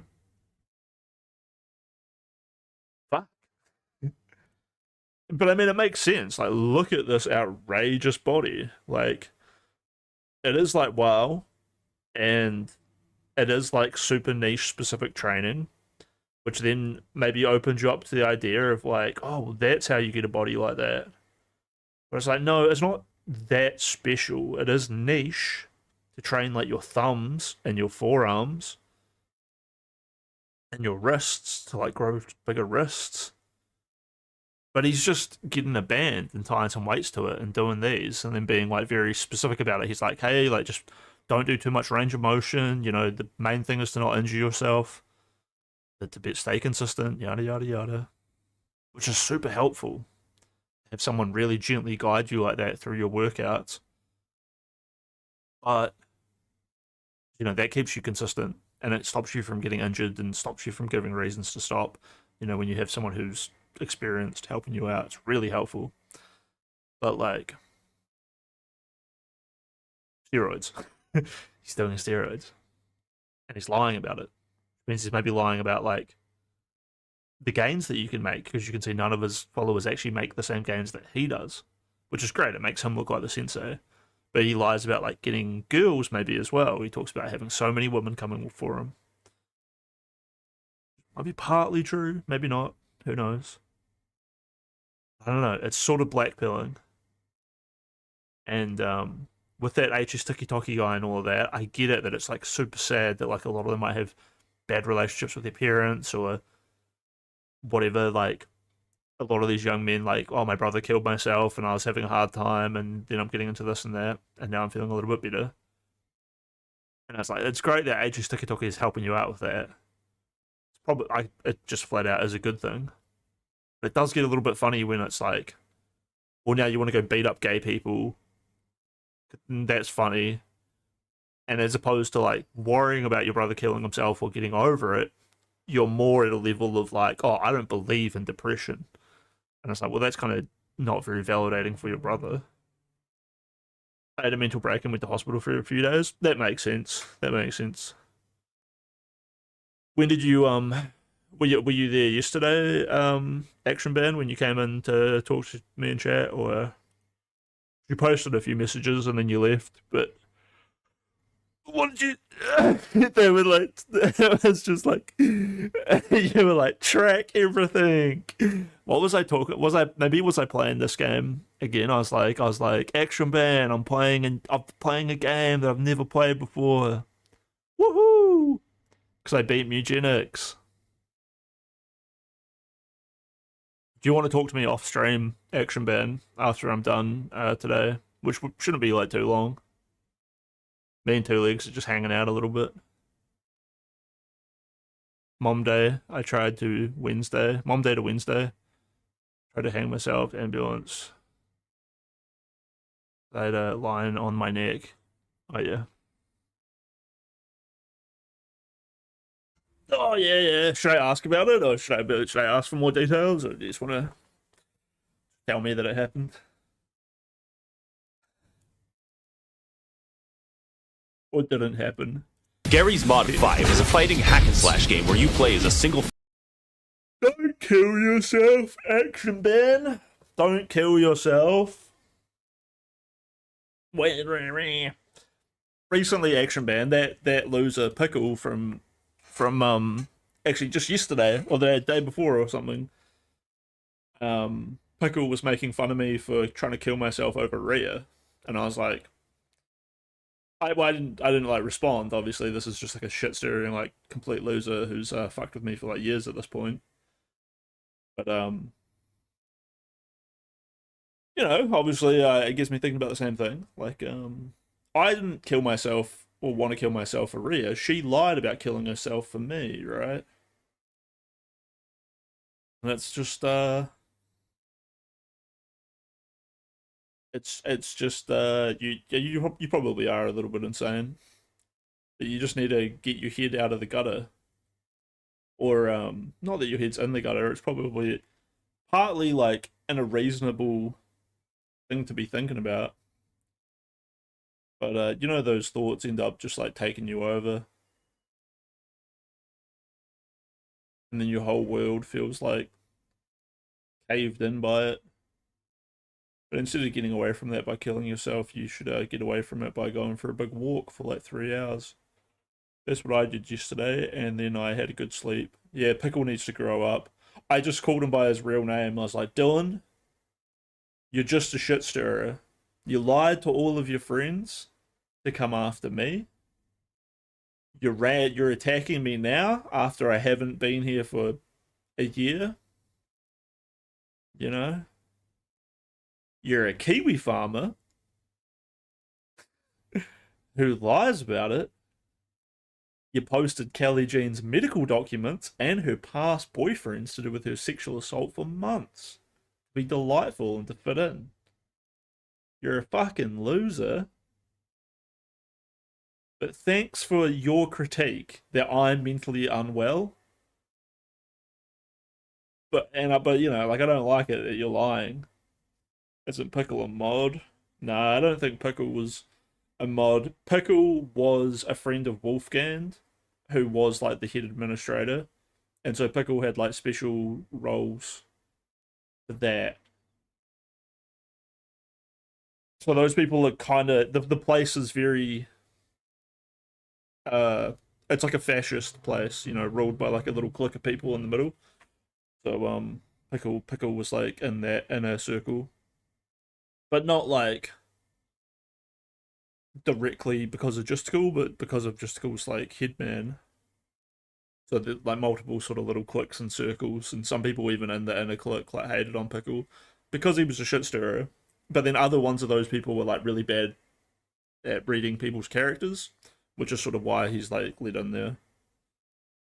But Pickle's a fucking loser. Like he was just like, Crispy, has you even got a job yet? And it's like, brother, you don't want me to get a job. You just think that that's like an offensive thing to say because you've seen me arguing with Spin Boy or whatever.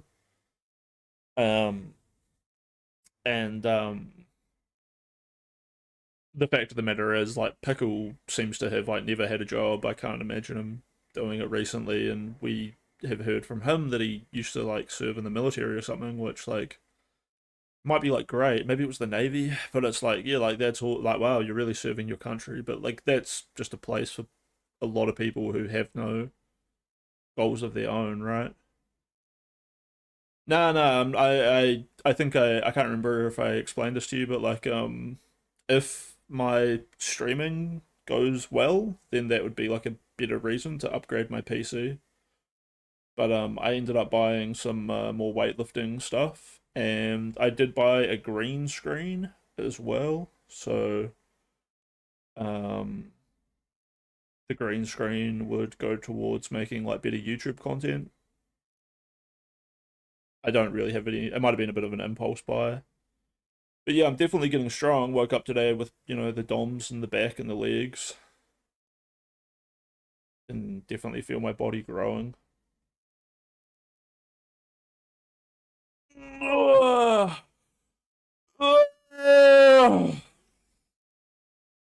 That's great, that's great. Anyway, I hope you're doing well. We can talk later if you want. When I say talk later, I just mean like after the stream. I don't know if I should make a coffee or try to get a nap in. Here's a song. Do you like Louis Theroux Action Band? I was having a big talk about Action Band before you came in. Oh, you found my new emotes. Woo! I love my emotes. What? Yeah, the one with this one here. This one here kind of... It isn't perfect, but it's actually still pretty perfect. It's pretty great. It's pretty great. We kind of lost Technomancer. Yeah, he mogs Tiki-Toki, and it's fully Tiki-Toki's own fault. Honestly, I wanted to do you know all about Louis Theroux like from the past? Because I feel like I was like at a good age. Well, no, I was probably a little bit young when Theroux first became like big and famous, but like I hated pedophiles before it was cool. Oh right, well Louis Theroux when he was like a younger guy, he he outed Jimmy Savile.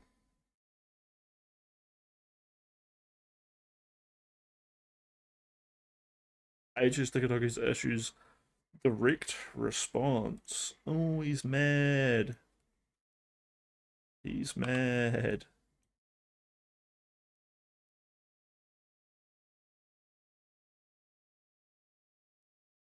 Is this a response to Louis Theroux, the broke minions, commenting online? Oh yeah, because he thinks he's like controlled by the Jews.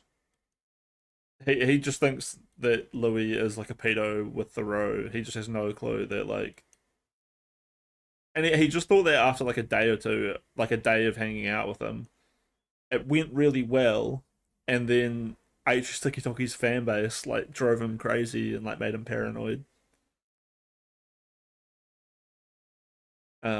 There's no way like Louis comes out looking bad or gets involved in this bullshit.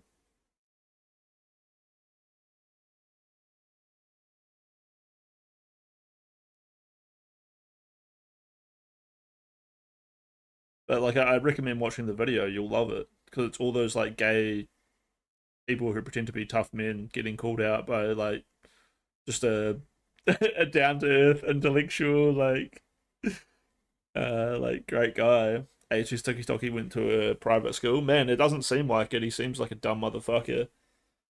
But obviously that's like a lot of the point. Like a lot of these dudes are just like ultra arrogant, but they love themselves and they hate themselves. It's a very tense situation.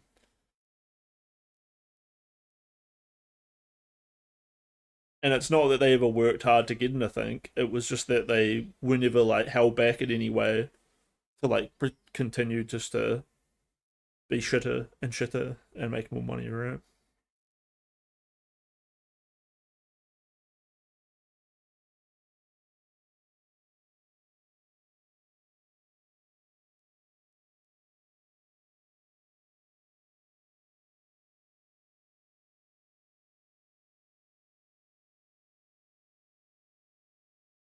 So this guy is so educated and knows all these bad things that I've done wrong, but he can't name one thing that I've done wrong.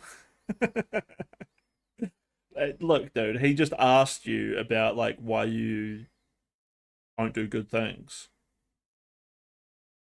This is like the paranoia that I'm talking about. Like this is just such a nonsense statement. You can't name one thing I've done wrong. Dude, you literally just filmed yourself beating up some dude because you thought he was a predator, and it was totally not at all. A friend of yours organized a gay date with a guy, and then they just beat the guy up on camera. Like, retard. Yeah, I don't know. It was on AG Tikitoki's thing. It's just, I know the funny thing is, like, Action Band, you love that shit, right? And I used to always say, like, this is like the dumbest shit to watch, right? Like the predator hunting bullshit. HS Tikitoki doesn't get actors, he doesn't get whatever. He just beats up random people and then pretends that they were some kind of predator. Ha ha ha ha ha. It's like this, and then gets really upset that like people might find out, and that's why I say loves himself, hates himself. Fucking weird situation, dude. Louis didn't do anything to go against him. HS Tikitoki just got paranoid and started acting real fucking weird and went real fucking crazy. And you know, the whole manosphere is just like a joke. So like, it's not that the documentary was a hit piece, but it was just inevitable that like when you look at it, the whole world is gonna be like, wow, what a fucking shit show. And Tikitoki turned out to be like the most insecure loser out of the whole bunch, which is crazy when the rest of them are like Zerka, Myron, and fucking like 4 other people that were in the doco.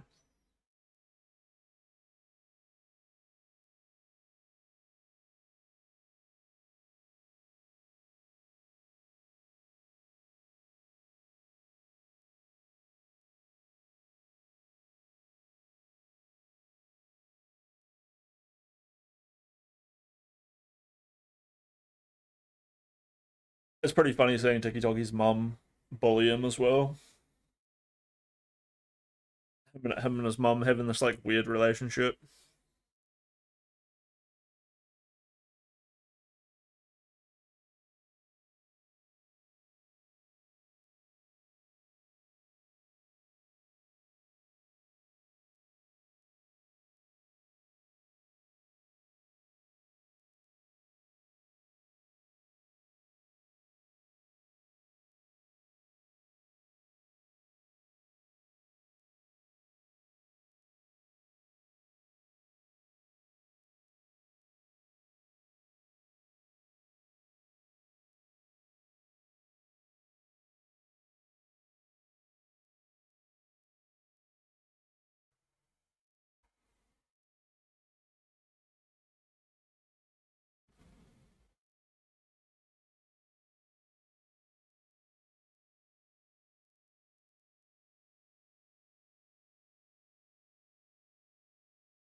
Nice. Dude, one of the funniest things that I've read like this is man, who's is it? The big gay fucking influencer guy. But like it's not that he's gay, right? It's that he pretends like he's really not. But he loves to get pegged. Piggy Watson? I can only remember what they've been calling him. Piggy Watson. Here we go. Oh, Wes Watson, that's his name. But he does all the steroids, and he his court documents were like readily available, and you can just read him like ranting and interrupting the judges and the other lawyers with these like massive rants about what a good guy he is and how he's a total legend and how like everyone else is a pussy and then like keeps going on and on about like the interrogating lawyer. Like he just keeps bringing up the guy's wife and kids and shit because he's like, yeah man, like people on the internet like they talk shit about my like family or whatever, but like I mean they fucking don't. It's not like a good analogy. And the other guy just has to keep being like, can you just stop talking about my family? Like I'm a lawyer trying to do my job, and you're just talking about like beating up and raping my wife. Like, fucking stop. And he's like, oh, I don't mean it like that, but like I'm saying, like how would you like it if like someone said this about your family or your wife and you're doing it? And he's like, okay, stop! Like you're literally doing it again. Like, what are you doing, dude? It was a good read.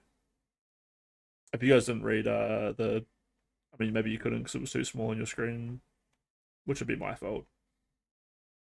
I was just reading the quotes of AG's Tiki being like, oh, they don't talk about the good things I do. And then it went on and on and on, like with him listing quite a lot of good things. And then it was just like, here's what the viewers replied with. And it was just people being like, oh, for someone who acts like how real they are, like, you really seem to just be talking a whole lot of bullshit. For someone who doesn't give a fuck, you seem to be giving a lot of fucks. And just people being like, you know, Louis Theroux just asked you what your thoughts and opinions were on things and just like had like a real interview with you, right? And you just honestly told us about how you were not ever a nice person so that you could just make more money doing bullshit.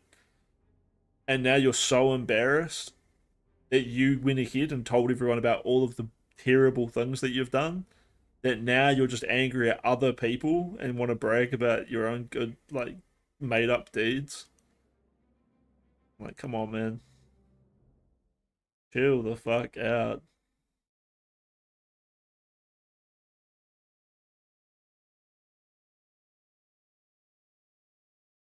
$162 million views. Christ. But I hate it how you have to like refresh the screen every single time. The date started off so well. Begin my night, not expecting the fright of my life. She was perfect from what I could tell. How could I not see the danger right in front of me? My favorite food is fish. Baby, that's my favorite too. I love cartoon dogs. Baby, I love Scooby-Doo. Hey girl, what's your favorite film? She said the best movie of all, a masterpiece of art called Human Centipede, Human Centipede. I think that I'm gonna get murdered tonight. Human Centipede, not ironically. She said the costume design was a highlight. I like it for the plot. Tell me what the plot's about. German doctors say three people last to mouth. Cool. Human Centipede. Please God save me. I think that's a red flag. I don't want to get stabbed. I know you love him. That's why I went to watch his most popular video. I think, holy shit, I'm gonna be the main course. Oh, it's like 150 million views. The narrative of character growth. I try to get the waiter's attention by blinking in Morse code. Why are you blinking so much? I've got something in my eye. Here, let me get it out. Is this No, really thank a red you. flag? I don't want to die. Bonjour, sir was blinking at me. Is this because your date is a freak? No. Very good then. Bon appetit. She seems nice. I want her. To not take a chance on the best relationship you never had. Maybe you're right, and I'm looking for What is excuses. Montaigny? Bruises, but I'm ready to choose Is that the name of the band?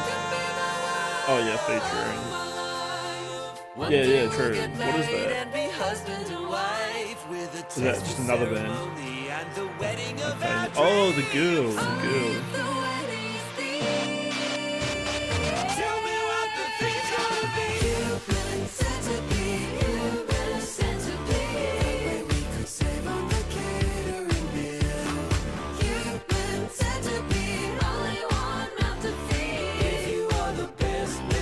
I never heard of her. Pucker up. I can finally open myself up to love. I can finally sew a mouth to a butt. What gender is she? Non-binary. Get wrecked. I thought it said stop ADHD for a second on her face. That's kind of like based. I kind of hate ADHD. Kind of been raging at it the past couple of days. Probably take my meds, but I've been thinking about I found out I was watching Chipley, and Chipley was talking about meeting with a weed doctor and then like getting some like flower. He was like, how do I put this in the most professional terms? And I was like, you can't do that in New Zealand. And then I looked it up and I was like, you can do it in New Zealand. So I don't know, like my back hurts and I used to smoke weed to deal with my ADHD when I was at uni and stuff. And the Ritalin has side effects. You know, like I get more like obsessed with things or whatever.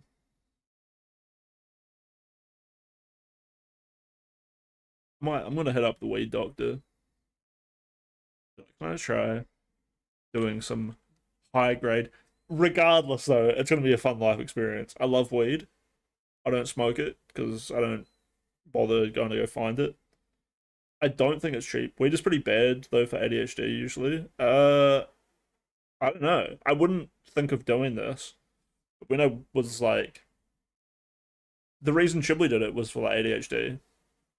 It's basically being marketed as a treatment for ADHD. And yeah, I always used it to like moderate my ADHD. Like I would get high and go like run. I would get high and go to the gym. I would get high and like depends what kind of work I'm doing. Obviously getting high is just getting high as fuck. I'm not getting high and then going to a construction site and trying to build a building, right? But like say I was like getting high and just like delivering pizza and just driving around all night. Or like I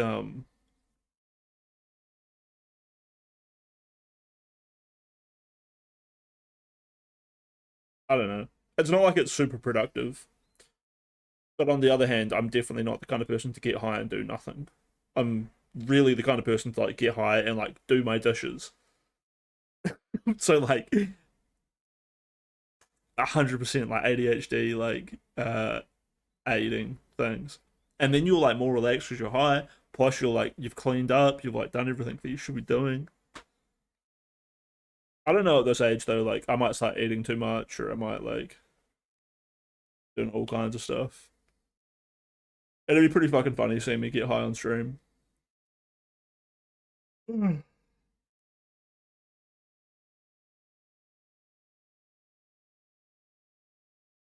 Getting drunk is just so toxic. It's such a fuck. I like being intoxicated to a level. Getting drunk though, like I mean, there's the immediate feel of like the flush.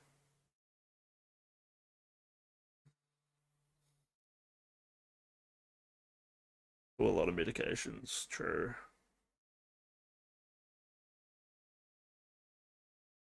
What one can't you stand? The alcohol one or the? So I had like some not great reactions to my to drinking like last week with the cider.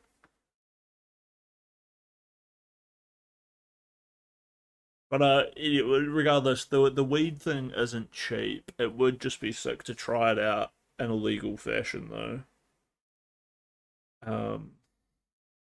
It was funny because like when I was doing the construction stuff, I helped build like all these. I had to sign non-disclosure agreements. To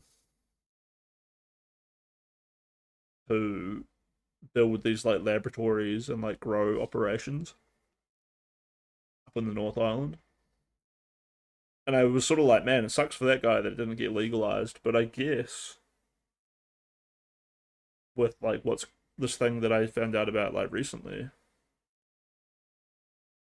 actually do probably actually managed to make some money. My therapist will probably not be on board with it though. He'll probably be like, don't do that. Like, well, yeah, the fuck, dude. I felt downer. Felt downer as fuck after getting drunk. Alcohol, but then again, they might have been pickle bullying me. Even buzz. Alcohol is fun. When I get drunk though, and then I play Muginix or I play other games or like I do this or that, and I just get owned at it, I'm like, man, I'm so much dumber when I'm drunk. There is a point where I like you can get alcoholic enough when you're getting drunk so often, and then I think I bounce back. Like from my point of view, of being drunk, I've definitely like getting. Even the other person doesn't have to be drunk, but like trying to like work through shit in like relationships or whatever, and being drunk enough to finally be like, all right, like, look, I'm not gonna be as soft on you as I am, even though you're my girlfriend. This is how this is, and a lot of that is maybe also like I guess that's like being brave a little bit. It's like we're finally gonna have this conversation that. It's not even like it being brave enough from the alcohol to then have the conversation. It's like getting people to talk about it. It's like the charisma goes up. That's like literal alcoholism.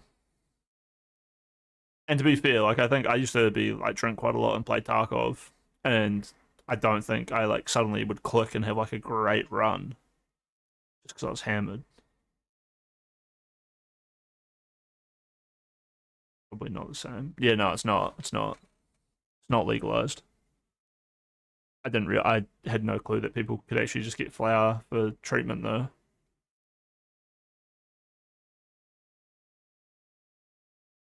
I didn't realize that, yeah, you could get legally high.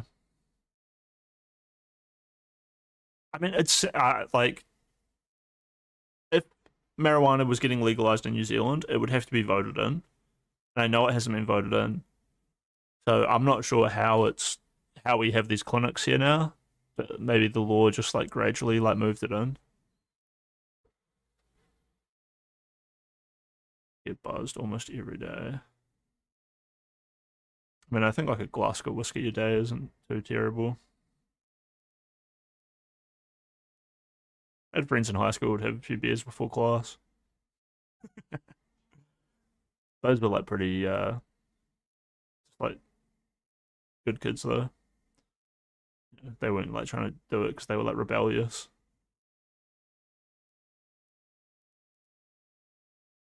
Yeah. Risk of rain, risk of rum. I remember having like a bourbon and coke and then playing Assassin's Creed. And then getting Assassin's Creed was actually linked to like some of my early drinking and marijuana experiences. I think like the second or third time I ever smoked weed was when I beat Assassin's Creed. So I was high as fuck. And I beat the shit out of the Pope. And then the Garden of Eden and like the Orb of Eden was like, I was like, oh. I kind of want to get some hard lemonade. I don't really want to drink for a while because I like knocked back those Fajoas. I honestly drank those Fajoas too fast. Was part of the problem. The good thing was that I had an early night though. Maybe that night was all good. Maybe it wasn't the drinking that was the problem. I might be associating it with the drunk thing too much. Because I legitimately got quite sick later on, and it had nothing to do with me being drunk. That was just legitimately like a random cluster headache. And what that was probably more to do was just that I was like exhausted. I think I just overworked. And probably that probably explains the last few days, in fact. I think I'd just been going too hard on the eugenics and the working out. Not that anything terrible happened, I just was like emotionally and physically like overrun. Had a huge sleep last night. I'm still pretty tired today though. I gotta go to therapy in a few hours. So that's why I'm streaming early. Honestly, I just wanted to catch up, say hi. Technomonts are usually he was like always here hanging out, but he's been gone for a few days and he left the Discord and I messaged him to see if he was all good, but he wasn't. So that's kind of sad. I like to just like go live and hopefully he'll like show up and have a good time. Though therapy is gay. You were here when I had a good bit where I was like taking notes on my therapist during therapy. Being like, well, actually, I've concluded that you're gay. Hold up, I gotta take my Ritalin. I actually have to fucking mid-check, everybody. Oh, and some vitamins.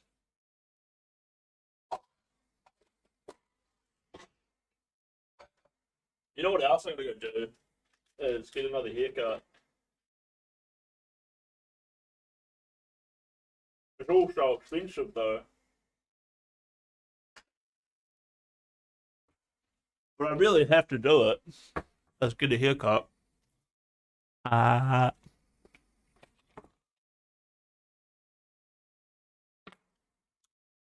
hair is like good, but the beard is getting to be way too much.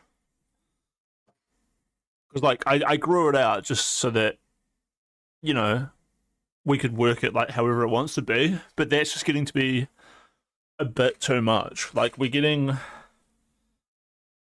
you know, like the Hound in Game of Thrones, Or like Tom Hardy.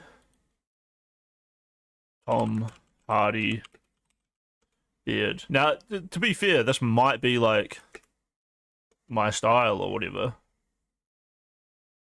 But I don't know if I really like it. And to be fair, I'm not quite like that either. It definitely needs to be cleaned up.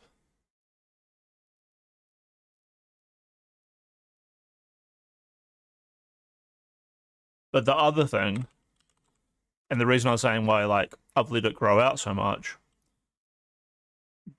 letting it grow out doesn't necessarily mean it's going to look anything like this when I decide on a style. Because like I might just end up, and I was thinking this, it's just like boxing it in. Yeah, which is like very much like, I guess what people would think of like a short beard. But like, honestly, this is cool, but like, I don't know how realistic this is. Like, you can obviously see that my cheeks, like I would need to grow a lot of it. Like, I mean, this is just outrageous. This is an outrageous beard genetics on this guy, right? That being said, maybe if I let my beard grow out for, I mean, the cheeks would obviously never like fill in like that.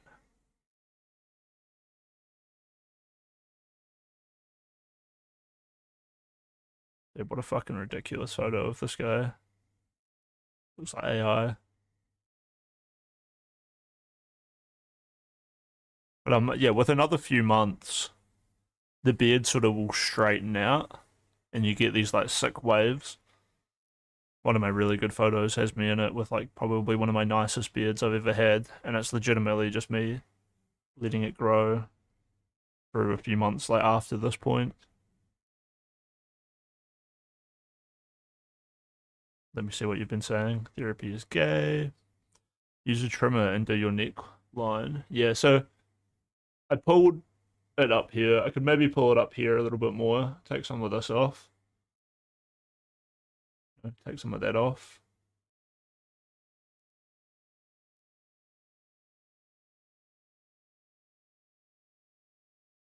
Yeah, remember the moustache is 6mm. Oh yeah, so I got a green screen coming. I also, part of that, it was a Temu order. I ordered extensions for my hair clipper because I lost mine like fucking years ago. And I did a little bit of research. Hopefully these ones will just clip right on, like even though it's from a different brand. And then I will be able to hit with like, yeah, that 6mm kind of rule. Maybe 8mm. Not sure. I had some different measurements written down somewhere. A lot of work, like almost daily. Yeah.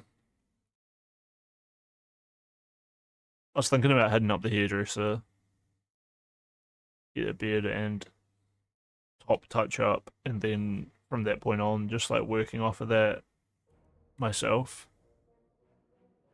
But that being said, if you really like think about it and know what you're doing and get the mirror and plan it all out, I've managed to do like, I've given myself really good haircuts in the past.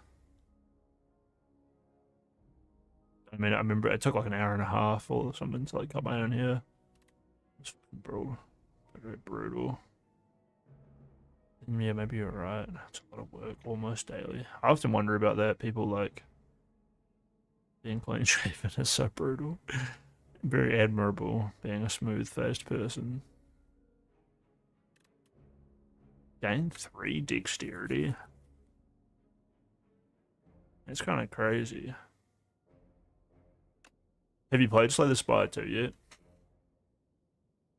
Also, I got this other game called Pluto that I had to go at. I just remembered that you,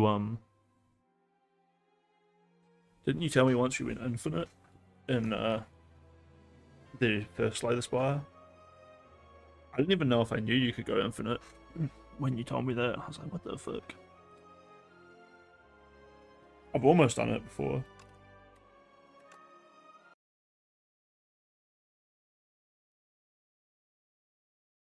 Did all that. I never got to Ascension 20 with anyone. Just takes quite a bit of time. But check this game out. Let me load it up. It's just called Pluto.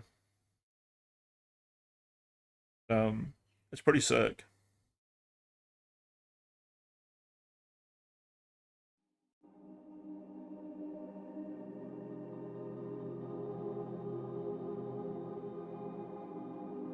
Wait, it made the wrong browser.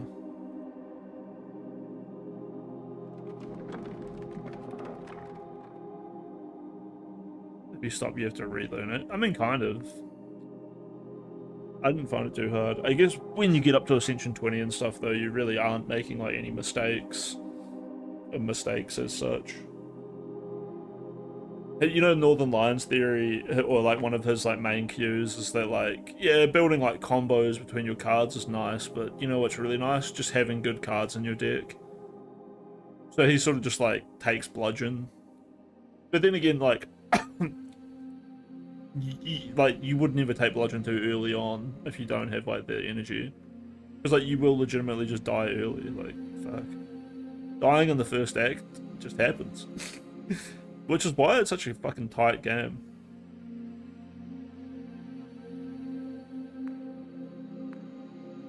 Yeah, dude, the quality of life in the second one is nice, dude. Like, it tells you, like, the turn you're on when you end turn. It, like, gives you the drawing tool. I'm so glad about that. Because I remember asking you about that. Like, I'm like, how's that guy drawing on his map? Like, when we were watching someone play the first one. And you're like, that's a mod. And I'm like, fuck. Anyway, this is Pluto. It's actually a lot like, Slay the Spire. But you pick someone. We'll pick this. I haven't played this guy, so we'll pick him. I played one round of this guy, and I never played the tutorial of this, which maybe I should have. But yeah, we get this Magus. Wait, is it going to tell me about him? I don't know.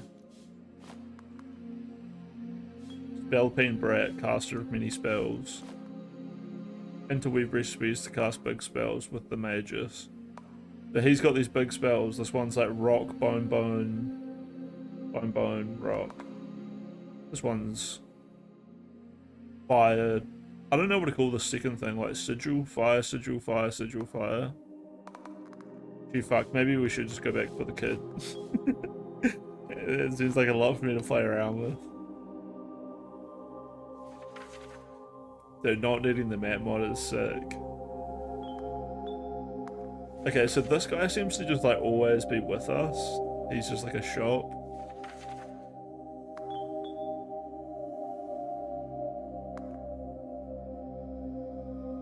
We got $12. I can get a fire and power ring, so I'll take it. And then we get a pick what finger to put the ring on.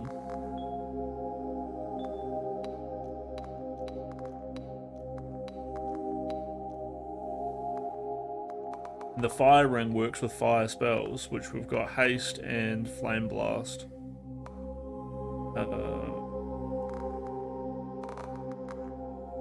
Makes me think.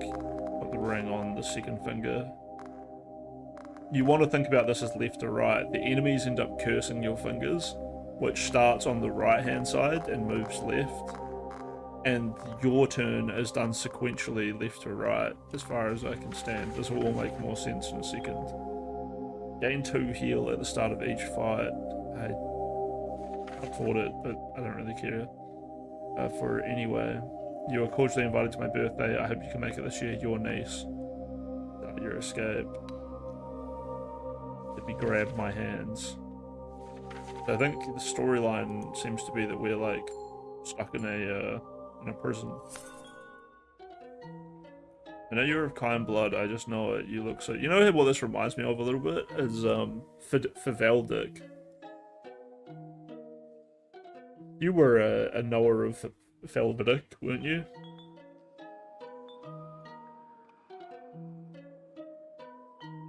Lightning ring or grab another power ring, gain 2 in power when this finger casts. Or was this an ear wild ring, gain 1 wild when this finger casts a spell containing ear. Wild spells that multicast cast an additional time lose 1 each turn. Probably pretty strong.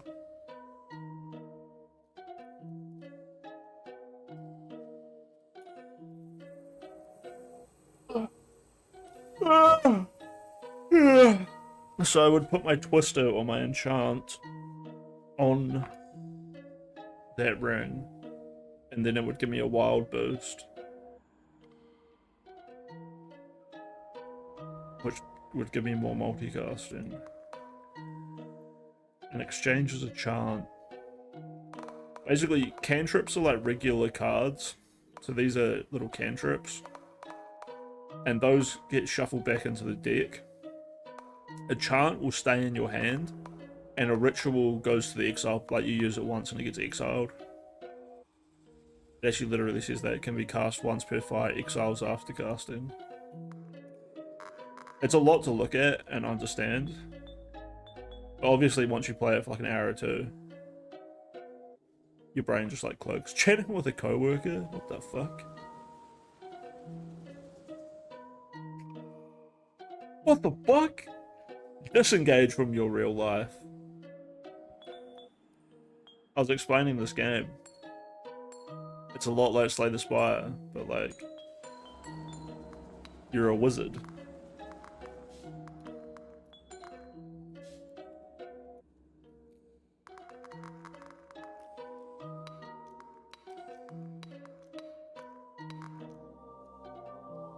Now, you put your rings on, and you get like a bunch of badges and other buffs.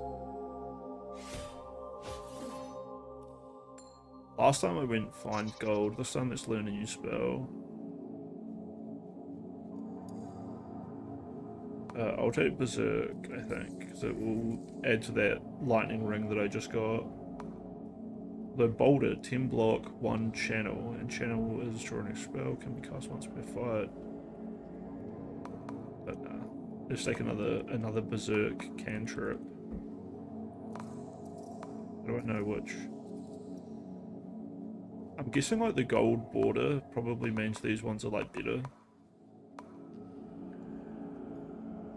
Deal 2 damage per wild. There's a wild? Do I have anything that gets me wild?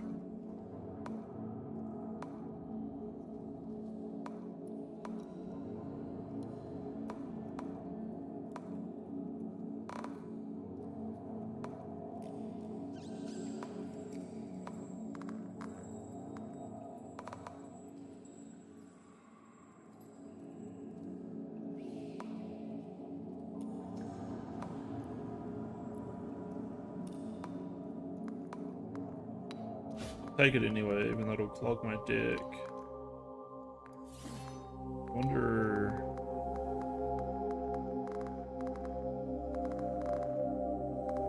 I can't really go visit anything.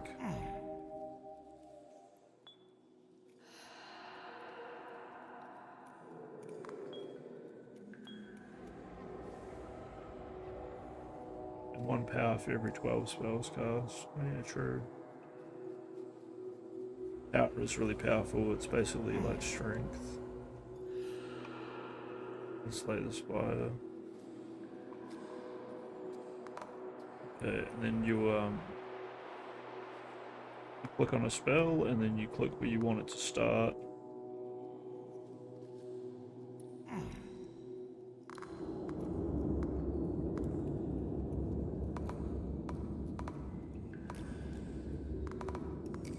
If I chuck, me clear that. This finger here will get a lightning spell. And then here we'll do Conscious Steel, because that bone finger could be linked to the haste finger.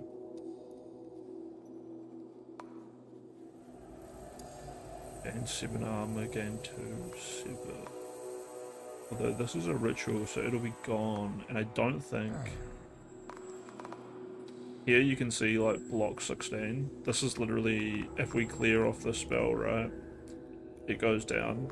It'll literally show you like what's going to happen. Like it does all the math for the turn for you. It's pretty great.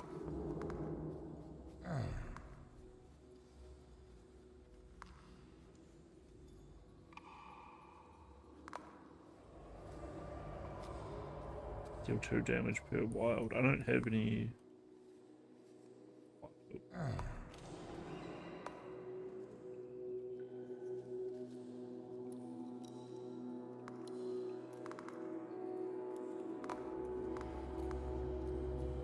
Oh wait, maybe I do.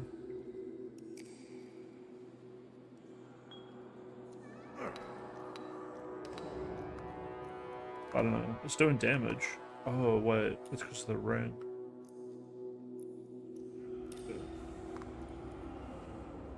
Until in power when this finger casts. Into gain 1 vulnerable.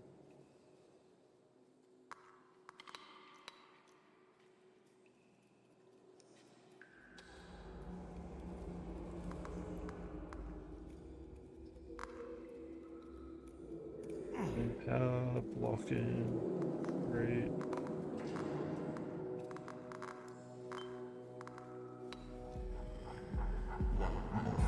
I mean, this is us. This is how we cast our turn.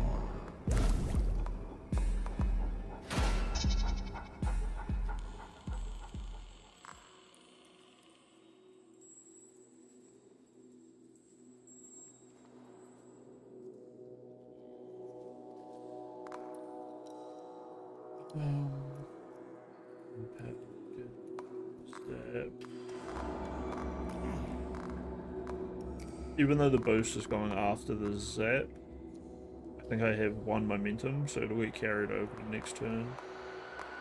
You can keep the momentum charge up. That's really good. But what you want is cantrips, because they stay in your deck, right? But like, in the starting deck, you don't have any cards, you don't have any cantrips that give you momentum, you only have rituals. So like, you get a go.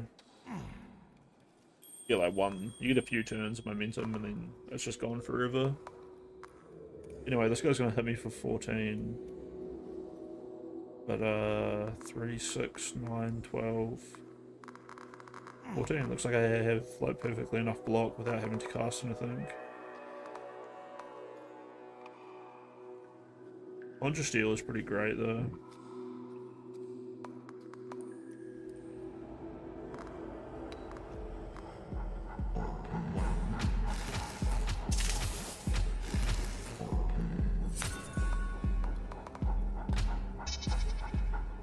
Now we have built up all of our empower, we sort of just want to hit them hard.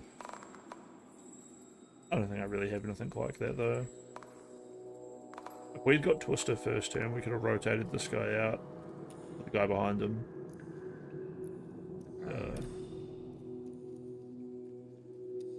Oh, now he's going to take the place. This guy, so we have to kill this guy this turn.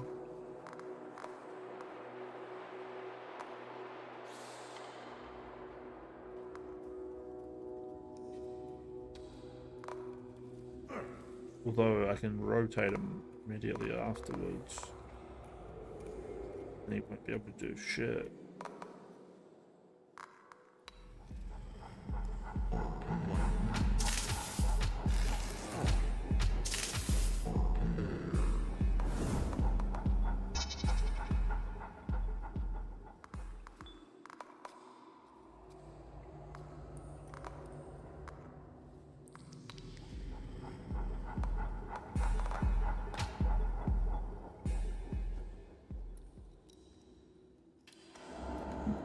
I actually don't know why I have 24 block. Get 3 each from my fingers, but what was that? 8 fingers? 8, 16, 24? Oh, that actually makes total sense.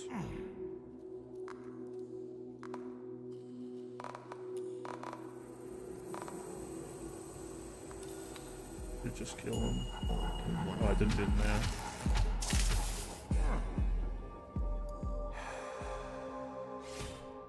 Dun-dun-dun-dun. And that's how the game goes. And it's got X, it's got all the Slay the Spire stuff. Kind of is, but it isn't. Oh, actually, I think I might go back to sleep. I'm so tired. Alright, thanks for coming to hang out. I'm going back to have a snooze. Good night. Good night. Good night. Good night. Good night. Good night.